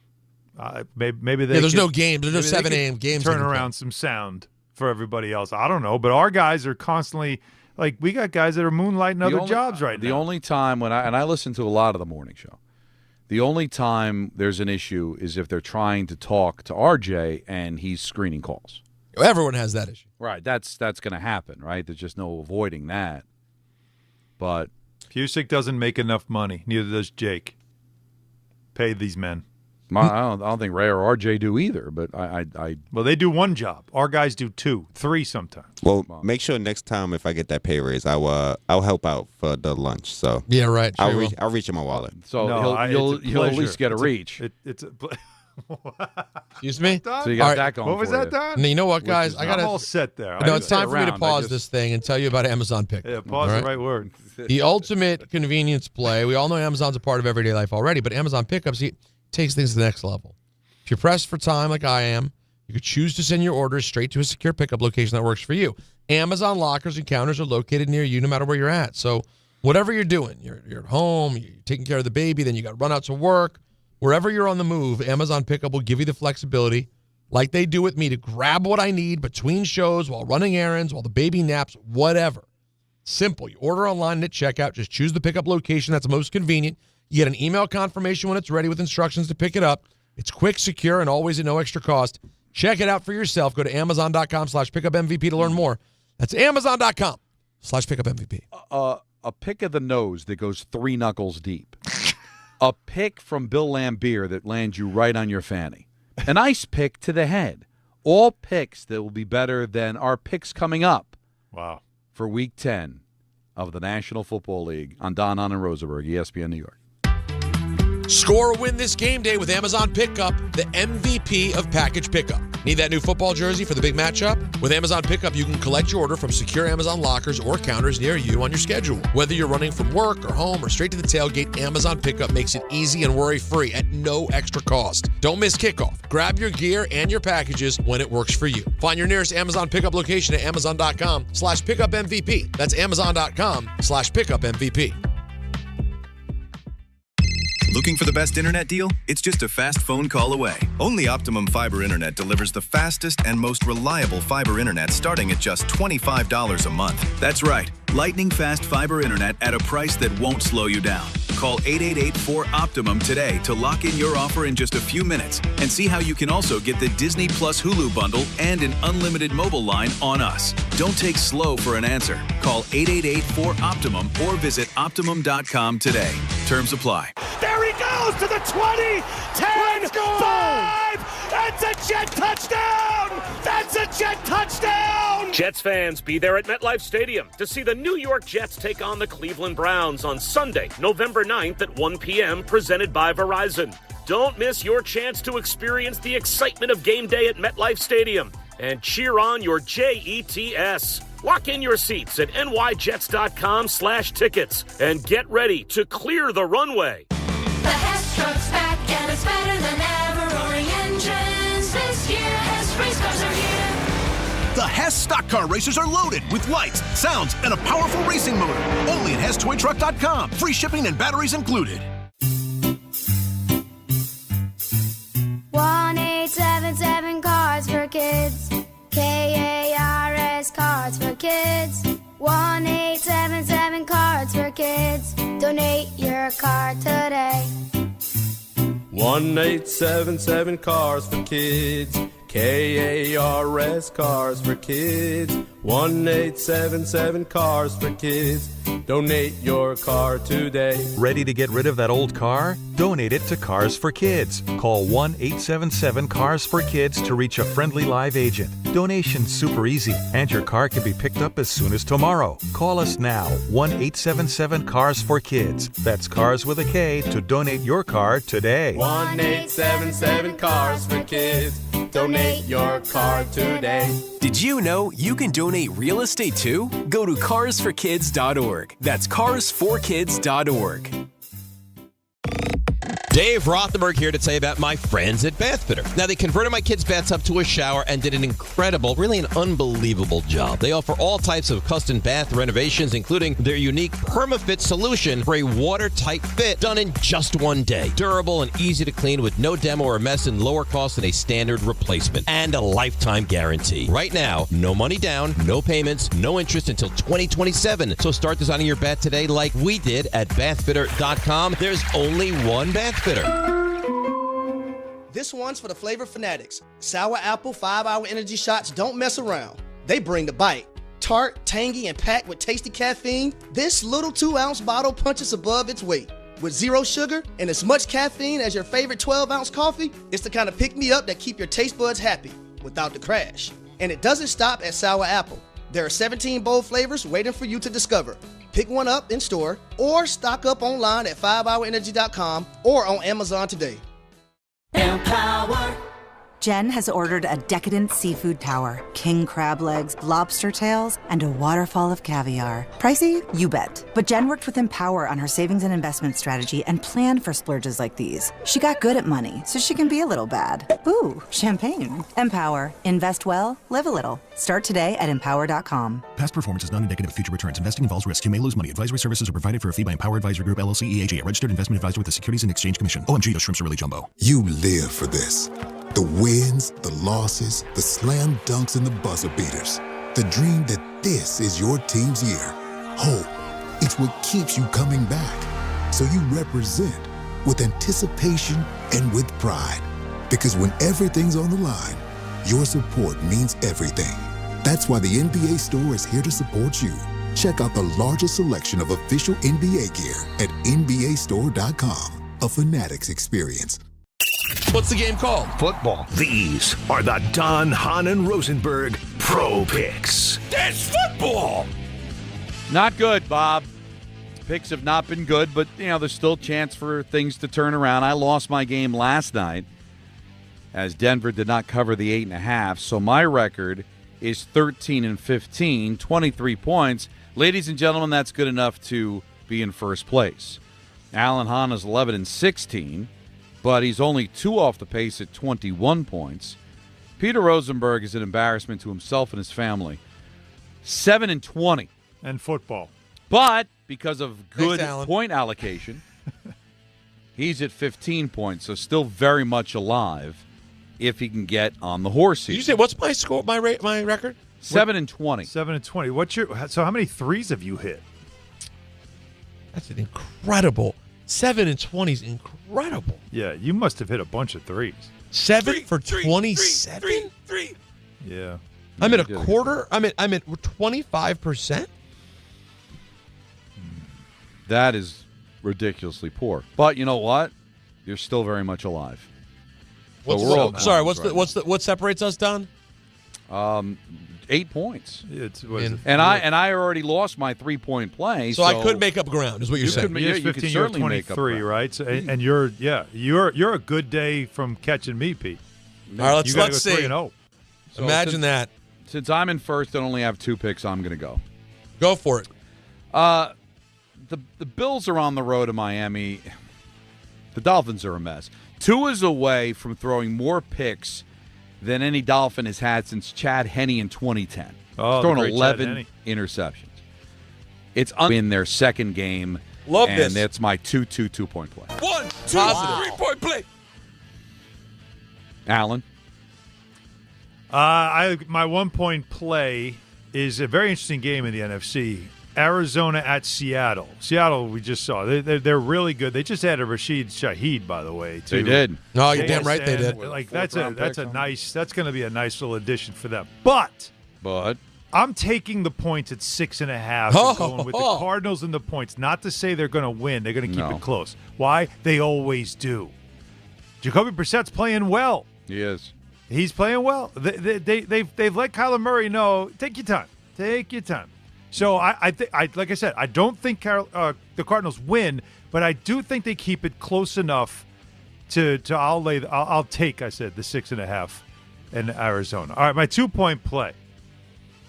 Well, you see all the injuries to the Chargers' offensive line. Who's left now? They lose Joe Alt. They already had lost Slater early in the year. Like, their O-line has taken a beating. Steelers' defense can tee off on Justin Herbert. So, for me, I like Rodgers in L.A. I'll take the 3 points and take the Steelers for my 2-point play. 3-point play. Three. I think you get 3.5, by the way. I had 3. 3.5. You get an extra half point. I'll take the half. Yeah, whatever. That's big. All right, so now I'm being corrected on all my spreads here now. So, my 3-point play is one that I don't think I would ever have picked this team to do anything until this season and lately, because they're starting to turn and they're starting to catch my attention. You know who that is? That is your Carolina Panthers. Oh. I will lay 5.5. They are home where they're very good this season. They're playing, the Aints, so it's not like I'm making a reach here. But Rico Dowdell versus their really bad run defense, yeah, I'm all set. Give me 4 out of the last 5 wins for Carolina. They're feeling good. Give me this. Lay the 5.5. That's my 3-point play. Three. I don't hate that pick. I know it's ballsy. Is it? It's got some Cayones. I thought the Steeler one was a little bit of a. Well, I just think I think any time you roll with a team like Carolina, I just consider it to be. They're just good at. They're good at. Look, you got to look at. They're good at home. They've been on a roll lately, and New Orleans, as we know, they're not trying to win. I mean, Tyler Shuck is their quarterback. Please, this guy throws shoes. So the Arizona one's got me a little nervous. That's why it's my 1-point play. But I thought, you know what? Let's throw it on the table and see what it looks like. Yeah, why not? See if it makes a noise. See how it measures up. Now, listen, a lot of people reasonably should be saying, why even listen to these picks? Well, just go opposite. Or it's a great point by you. Pick against us. No, me particularly. You guys, Alan, you've had respectable picks. You just don't have a big winning record, but they're respectable picks. All right, I'm going to go right up against Alan with the Seahawks. I get it. Arizona does play close divisional game, et cetera, et cetera. I don't know, man. Maybe I'm just biased by what I saw from Sam Darnold. Maybe it's that weak commie defense. Seattle. But I'm impressed by Seattle. Give me the Seahawks at home, -6.5 with my 1-point play. All right, so we're head-to-head on the one-pointers. Head-to-head on the one-pointer, baby. Let's go. It's moving day. My 2-point play is going to be a little I'll take the opposite. I'm taking the Allen pick in the other game. I'm taking the dog 49ers in the other NFC West clash. Give me the Niners getting 4.5 at home against the Rams. You just know there's a thing with Kyle Shanahan having the number of the Rams. 4.5 is a big number for a team that's played pretty well. Good point. Might get Brock Purdy back on Sunday. Give me the Niners plus 4.5. Mac Jones is starting, just so you know. It's official? Yeah. I think that what they're waiting to see is if can Brock be quarterback 2 in the game. Either way, I was comfortable with it either way. Give me the Niners getting the 4.5 at home in my 2-point play. I like it. It's going to be a close divisional game in my humble opinion. Lastly, I mean this out of no disrespect. I've ran with the Bucs a bunch of time, but they're down Godwin. They're down Allen. They're down Irving. They're down Mike Evans. They have a lot of issues, and they got the hottest team in foosball coming to town. Yep. The New England Patriots in the Battle of Brady. Pats are 2.5-point dogs at Tampa. I think the Pats keep rolling, guys. I like this Bucs team quite a bit. I think they're a team you'll see beat up on the bad teams, struggle with the good ones. Give me the Pats getting the points in Tampa as my 3-point play. 1, 2, 3-point play. It's just so maddening that the Patriots are good again and Very legitimately good. I know. You look at the standings and you just see them on top 7-2. You're like, really? We're here again? Again. But, and like I said, here's the thing. Brady, as great as he was you hated him, right? You found reasons to hate him because he was such a competitor and he just had that kind of look. Drake May, I am smitten. I'm smitten, man. No. He's the goods. Peter can't answer this. No. Nor can I. But Alan can. I know your knee-jerk reaction is to hate the Patriots, right? But pre-Belichick and Brady, you didn't have any kind of feel for them at all, right? I mean, no, they meant the Tony Dolphins Eason, Steve Grogan Patriots meant nothing. to them. Like they were harmless, right? Yeah. They were. Again, I always say that the name was on the outside the helmet. They had Pat the Patriot on the helmet. Yeah, That's like asking. That's like asking someone how they felt about OJ pre the '90s. It's a different thing. Yeah, and so now Belichick's gone, Brady's gone. Like, so doesn't matter. That's what I'm asking. Like, is the hatred still ingrained, or do they go back to being irrelevant? Well, I mean, Reggie Miller's gone. You still hate the Pacers, right? Do you though? Yeah. Now you do because of Halliburton. But did you hate the Pacers? It was always really. There. Yeah, because it's not now. I know it sounds stupid, and I wonder if fans agree with me. Sometimes it just becomes the logo. I just hate the logo. Like that's what you hate now. Yeah, because that's why I'm asking. Miami Heat aren't the Heat anymore, but it's the I logo. know. Brings but a lot of it back has to do with the fans. I don't hear from the fans as much anymore, but I get it. That's why I wanted to ask you because like I'm always going to hate the Cowboys, but there's Jerry's still there. He's one of the reasons. And Robert Kraft is still there. Yeah, but he's the one that he's lost a lot since the Orchids of Asia, right? That day he lost a lot. Yeah. Well, but he's back. He gained he's some. back winning again. Well, it's not bad. Those are our picks for better or worse. By the way, Peter, the Patriots are 4-0 on the road. That's a good team.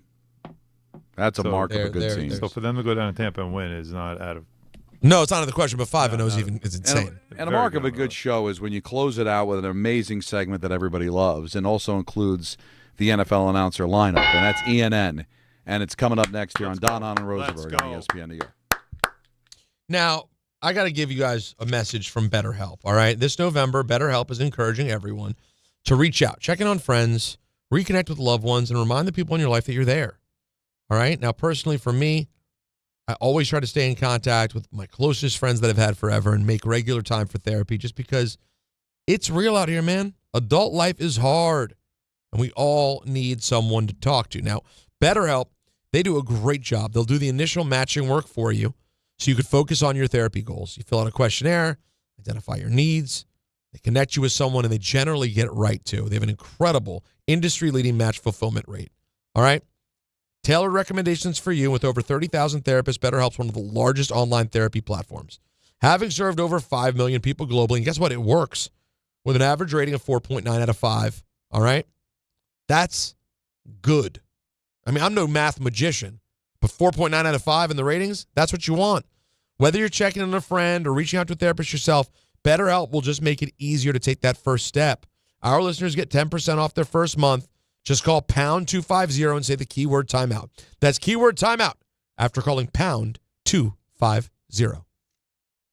All the way over Barzell, score! New York Islanders hockey is back at UBS Arena, and it's time to bring the family and make some noise. With more afternoon games this season, the Islanders have special kids-themed games and activities for young fans. Play games pregame at the park and head inside for fun on the concourse and on the ice. Tickets for the 2025-26 season are on sale now. Get your tickets at NewYorkIslanders.com. Hey, this is Mika Zibanejad. Hey, this is Adam Fox. Catch every Rangers game right here on 880 ESPN. WHSQ and WCBS-FM HD2, New York. And now it's time for traffic. Here's Brandy Scott. Thanks a million, guys. I hope you have an awesome rest of the night and a great weekend. We've got the Islanders home at the UBS Arena. Heavy slowdowns on the Cross Island southbound approaching Hempstead Turnpike. You're hitting the brakes there from the Throgs Neck Bridge. Might have a crash along the way right after Northern Boulevard. Nets are home at the Barclays in Brooklyn. Your typical slowdowns on the BQE heading over to Atlantic Avenue. Westbound, especially tough. You're crawling there from Queens Boulevard in Queens.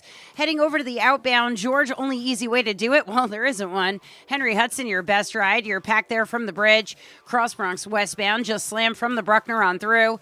Inbound George, about 10 to 15 for the upper deck. Outbound Lincoln will run you about 30 to 40. Outbound Holland over an hour.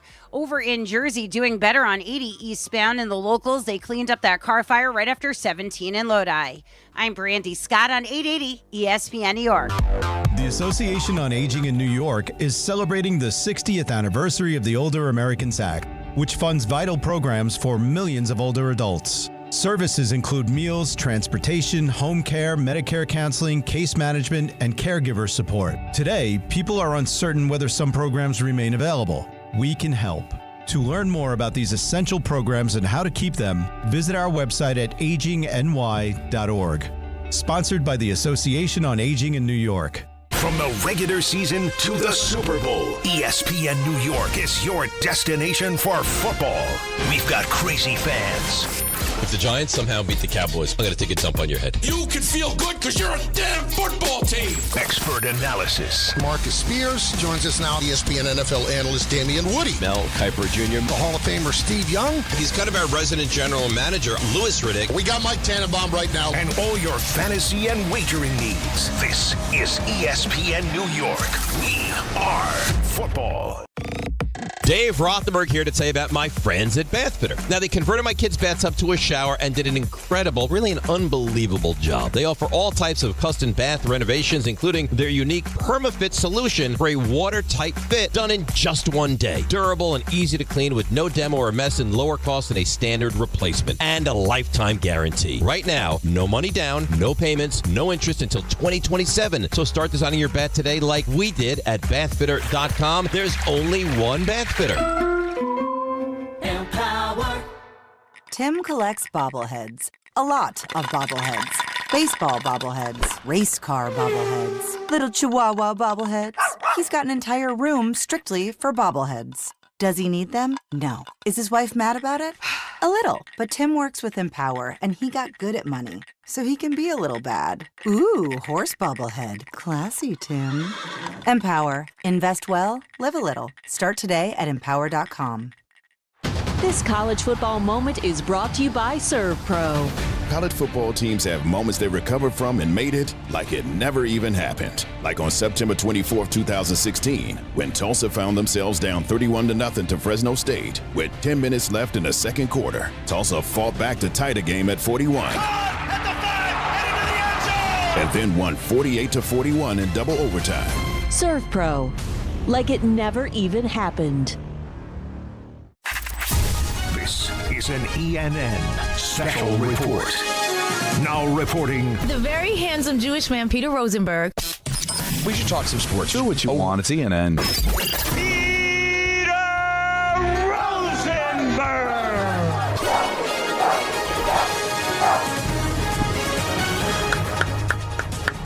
Thank you, and welcome to ENN. Ray Rowe. You ever watch YouTube?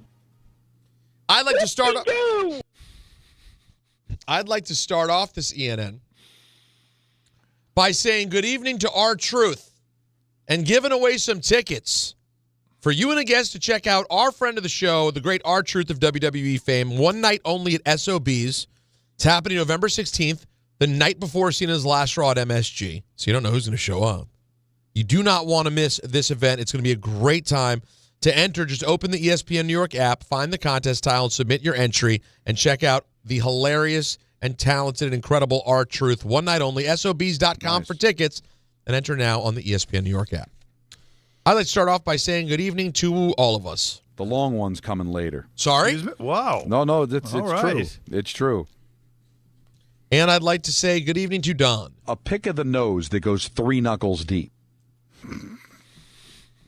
Like Jerry Jones. And I'd like to say good evening to Alan. I'm ready to just start exploding right now all over this computer.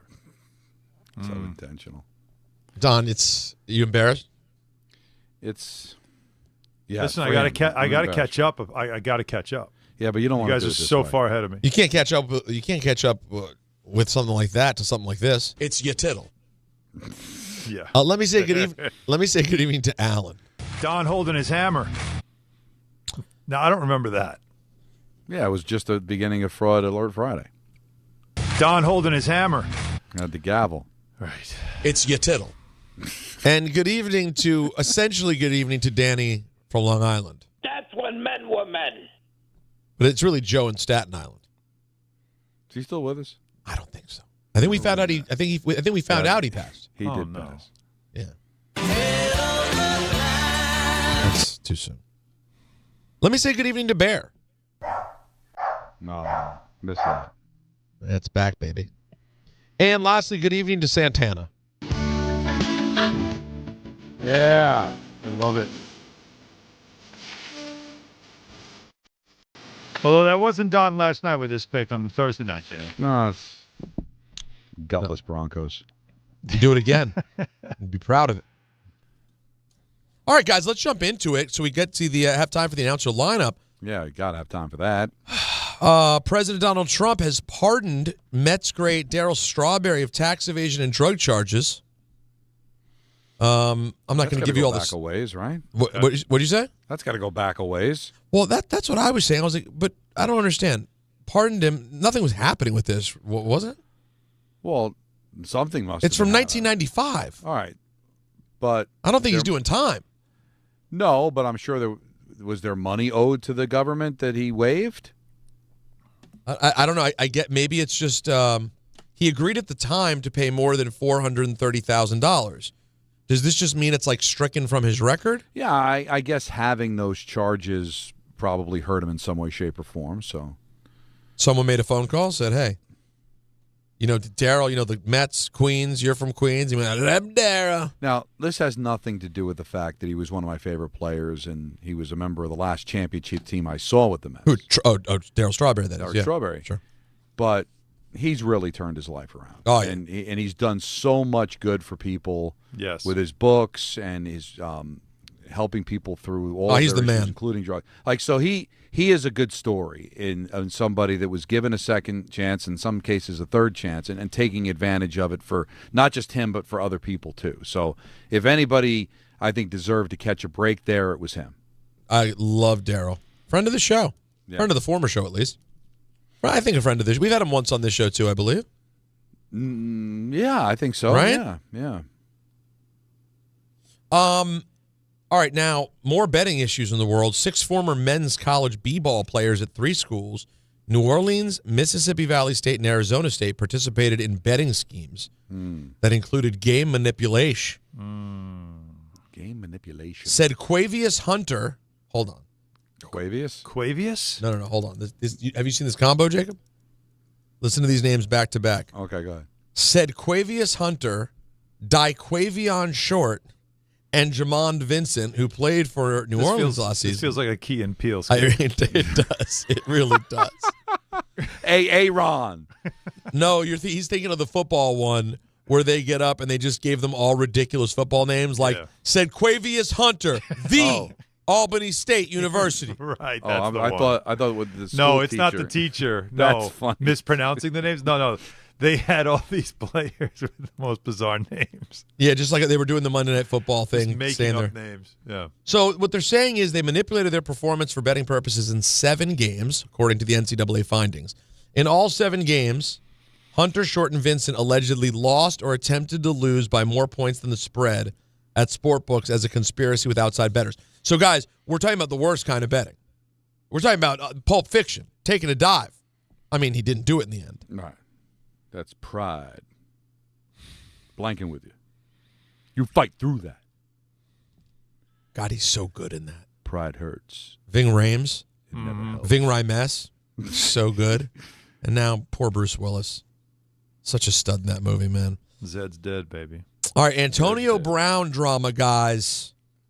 You know Antonio Brown. That's AB, number 84 to you and me. This story just continues to unravel. He'll return to Miami from a New Jersey jail after deciding not to contest his extradition to Florida on an attempted murder charge. He was brought into a jail in Essex County after his arrest by U.S. Marshals in Dubai, UAE. He waived extradition at a brief court hearing Friday and now will head to Florida. According to a warrant, he's accused of grabbing a handgun from a security staffer after a celebrity boxing event, May 16th, and firing 2 shots at a man he had gotten into a fistfight with earlier.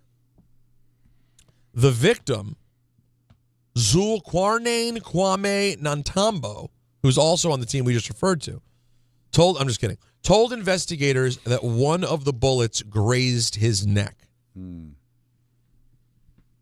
Man, Antonio Brown, bro, if that guy, I'm not trying to make excuses, But if that guy doesn't have like serious CTE issues, I always think of him and the Vontaze Burfict hit against Cincinnati. Yep. And you just go, Allen, on that play, did he just get broken? Mm-hmm. Maybe. Like, he did not used to be. It's like a switch turned, and he hasn't been the same. And really, like, we didn't really know him that well beforehand, I guess, right, personality-wise. But it got so bad. He really started just going to he just got bizarre. Was he the one in the locker room on Facebook when Tomlin was talking? Yes. And Tomlin, right? It was him. Yes. Like that. All that kind of behavior started, and it just. Then he had the nightmare with the Raiders. Oh, of course. Walking off the field in New York. With Tampa. With Tampa, when Tom thought he could get him right. Yeah, then he ended up talking trash about Tom. Well, and Giselle. Yeah. But again, these are things now, right? These become headlines, and it's sensational. But you know, what you don't want to find out about in the very end is that you'll hear about CTE and what the whatever effect it had on his brain, and how all this stuff was him acting out and didn't even know what the hell he was doing. Sad, man. It really, really is. You know, it's in a weird way. Is it wrong for me to say? I kind of hope that ends up being the result. Not that he's just this kind of bad guy. Well, you said I think it's going to be. I don't know if we'll learn anything. Hopefully, he'll be physically okay, but it's not a good situation. It wasn't always like this. What leads you to believe that it was that hit, right? He wasn't always like that. That's what I'm saying. Yeah. All right, now Mark Sanchez, no shock here, will not return as a Fox Sports analyst. I was kind of hoping he would. We can confirm Mark Sanchez is no longer with the network. There's no further comment, Fox Sports said. I mean, what are you going to do, right? Right. Well, it's like you can't go. This is the thing I hate about these woke times we live in. It's like you can't go out to dinner and try to stab an Uber driver anymore. I remember in my day. But you know what, though? It's like I want to know the whole story. But by the way, because Mark's one of the he's not. He doesn't seem like an aggressive guy like that. Yeah, but it sounds like he has a raging drinking problem. Well. And that changes everything, right? I know. It's so bizarre. You've never had a friend in your life who is generally normal, and then 4 shots of tequila, and they're the worst person alive? Oh, 100%. We've all known. Yeah. I literally have a friend like that. They're the worst. That's just my guess. To go out, the worst to like that. He's the one that you just go, yep, I'm all set. I'm out. Yeah, you get to a certain age, I'm not doing this anymore. Yeah, because when you're friends with somebody like that and you know they're going to get in trouble, you don't leave them by themselves. You got to be with them. Yeah. Because I got to get them out of whatever's going to happen. We all have friends that, and good friends, that you just know it's time to go home. Oh. Right? That we've gotten to the stage in the evening where only bad things can happen. Mm. And I hate when you have someone in your life, though, where you have to be nervous about them all night. It's just you're waiting for it to happen, the switch to flip. Ugh. Anyways, listen, I don't want to speak out of school. I would love to get his side of the story. I wonder one day we'll get it. If there is his side of the story, or it's just simply like, I was blackout drunk. My prediction is that's it. I don't think there is a story. That's just the way the story felt. Yeah. Now, so I guess it's more as appropriate a time as ever to get into our NFL announcer lineup. Is this week 10? Week 10, yes. Good God almighty. There was a time in our NFL's history this would have been the last week of the season. I know, Too short, right? That was they didn't realize how much they missed. All right, we were at war. We wanted to get it over with. We had to get back to the we had to get back to the field. Let's start early Sunday, 9:30 a.m. to be exact. 2 teams that have been interlocked throughout history, one of the great rivalries of all time. The Falcons and the Colts? Sure. Yeah, absolutely. NFL Network, 9:30. You know what that means? Never see these games. It's in Berlin, and it's Adam Amin. Now stands erect. He'll be joined by Kurt Warner. You FaceTime me in the middle of my massage. Stacey Dales. And Christina Pitt. Come on. Really? No Stacey? No Stacey Dales. I don't know Stacey. I don't know Stacey Dales. Not Stacey Dash. No, Stacey Dales. Even Stacey Dash, we should have had a at least get a drop from Clueless, and we'll do that for Stacey Dales from now on. Rolling with the homies.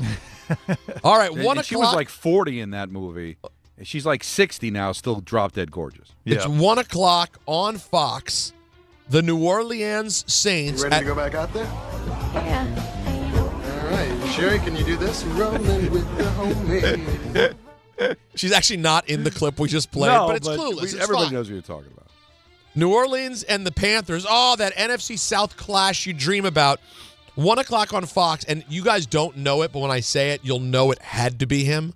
It's Chris Myers on the call. Yeah. I have Chris Myers. He'll be joined by good old Stink, I always pee on the floor. Mark Schlereth, and Jen Halle. A down to the wire thriller.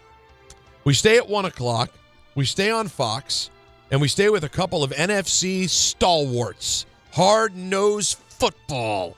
The Bears and the Giants. Joe Davis on the call. Oh, no. Are people going to protest this game, Don? That's right. I mean, Mad Dog, can you watch the game? Ariel Helwani, you going to turn it off? The host of the Dodgers parade? And then has the audacity to call a Giants game? The unmitigated gall. He can't call a Giants game. He's a Dodgers guy. He'll be joined by Greg Woosen. I'm aggressive by nature. And Pam Oliver. I'm not dead yet. Ooh. 1 o'clock on Fox also. Oh, man, we got all the clashes. Yeah. The NFC South, the AFC. Smells like Thursday. The Jaguars and the Texans. CBS, 1 o'clock. Oh, God. Ian Eagle on the call. Yeah. It's gotten ugly. He'll be joined by James Jonathan Watt. That's a wild card Monday game, too. Is it? No, yeah, sure it is. That feels like a Tuesday in COVID. No, but that's two South teams. That's tough. Is this Davis Mills, right, at quarterback? Oh, yeah, like you dream about. Oh, my. Davis Mills. And on the sideline, the great Evan. The lobby is bustling. There is an energy here. Another divisional clash, CBS 1 o'clock. Let's take a Spirit Air flight, get into a fist fight, and go to Miami. The Bills and the Dolphins. I was at the airport. I saw a woman walking around in her underwear.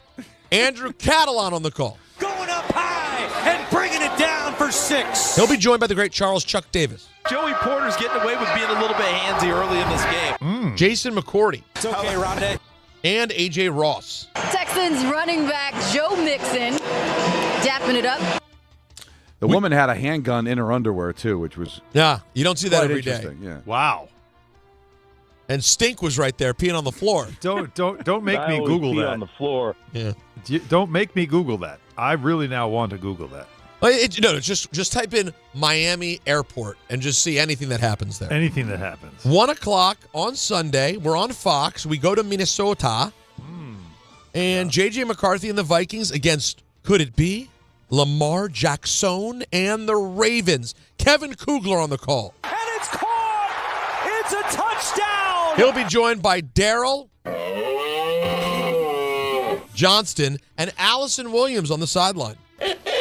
Tough for Allison still. Come on. Yeah, man. Sorry, Allison.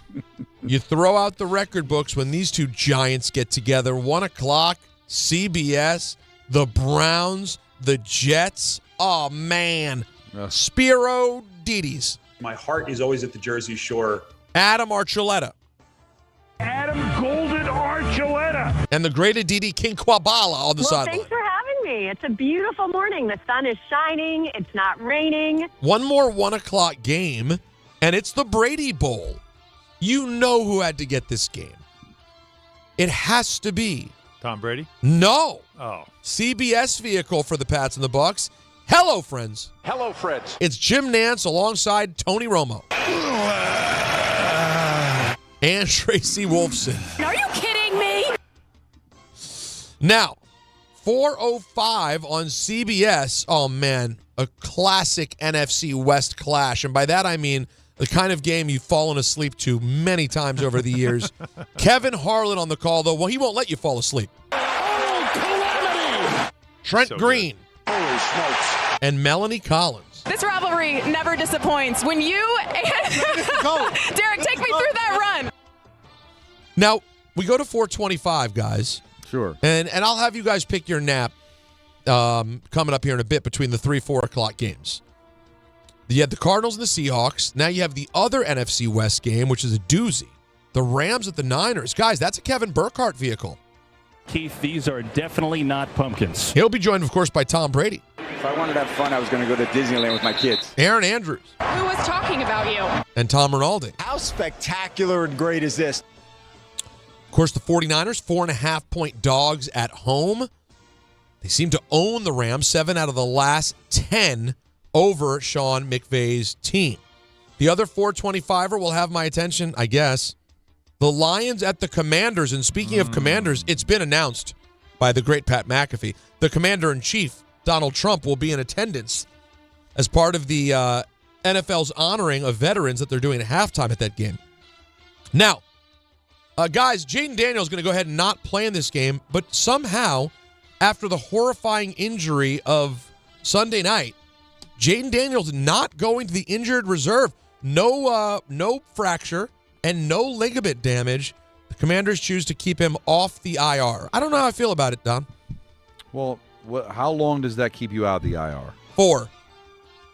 So if he's got a chance to play in 2-3 weeks, why would you want to shut the window on that? I mean, I know you're light a player technically, but isn't that worth it if you think he can come back in that window? I just feel like the idea that you would care about playing Jaden again, and again, every player is going to tell us this, guys. We could interview 5 different players. They're all going to say the same thing. Guys want to play. No, quarterbacks don't throw away seasons. So fans like us, we think, just don't play. They're not going to think that way. I understand that.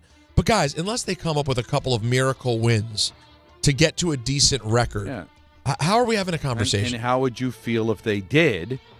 He's able to play, but because he's on IR, he doesn't play. And then you lose a game because of Listen, I think this season is not going anywhere. So I just want him safe. All right, but he's not going to play until he's able to play. And what if he's able to play in that window? That's all I guess what they're doing here, right, is to see can they stay in it enough that, you let him heal. They'll put a brace on it for sure, right? They'll do something. He'll have some type of brace. It's not his throwing arm. And then if there's a chance, it's almost like he wants it. If there's a chance we can make the playoffs, I want to be able to help the team get there. And the only negative, you're light a player for that 3 weeks until he might be able to play. Now, Don, here's a list for you. Worst injuries that turned out to not be that bad. Because, I mean, this one people were treating like it was Joe Theismann, and I understand why. It was gruesome. And to have it not even be a torn ligament or anything, to me, guys, my pushback when people say is that he's injury prone. I may say he's the opposite. I don't know how he avoided serious injury in that sense. Yeah, it's crazy. Now, nothing tore is unreal. Unreal. Now, the great Kenny Albert's on the call for that game. Short man with a long stick. Yeah. We've talked about that stick in the past. He'll be joined by Jonathan. And the great Megan O'Leary. The Trophy Hall of Fame, sick. Takes us to the Sunday nighter on NBC, the Steelers and the Chargers. Alan will be locked in on Aaron Rodgers and company at L.A. Tirico on the call on NBC. They still seem to resonate. There are 3 teams. He'll be joined by Chris Collinsworth. By next weekend, you will have a TikTok video. You got to put one down. And Melissa Stark. Oh, okay. Nothing like live television. I'm okay. Potentially a hell of a Monday nighter to close out the week, too. The Eagles and the Packers from Lambeau. I considered touching this game, but laid off. 8:15 on ESPN and ABC. Joe Buck on the call. See ya. Troy Aikman. Yeah, feed him. Lisa Salters. Welcome to the playoffs. And Laura Rutledge. Enjoy that flight. Guys, that'll do it for your NFL announcer lineup Week 10 edition. Have a great weekend. Guys, we do it again on Monday? Yeah, why not? I say we do it. 3 o'clock Monday. Everybody enjoy the weekend. Hopefully your picks are good. Rangers hockey is next.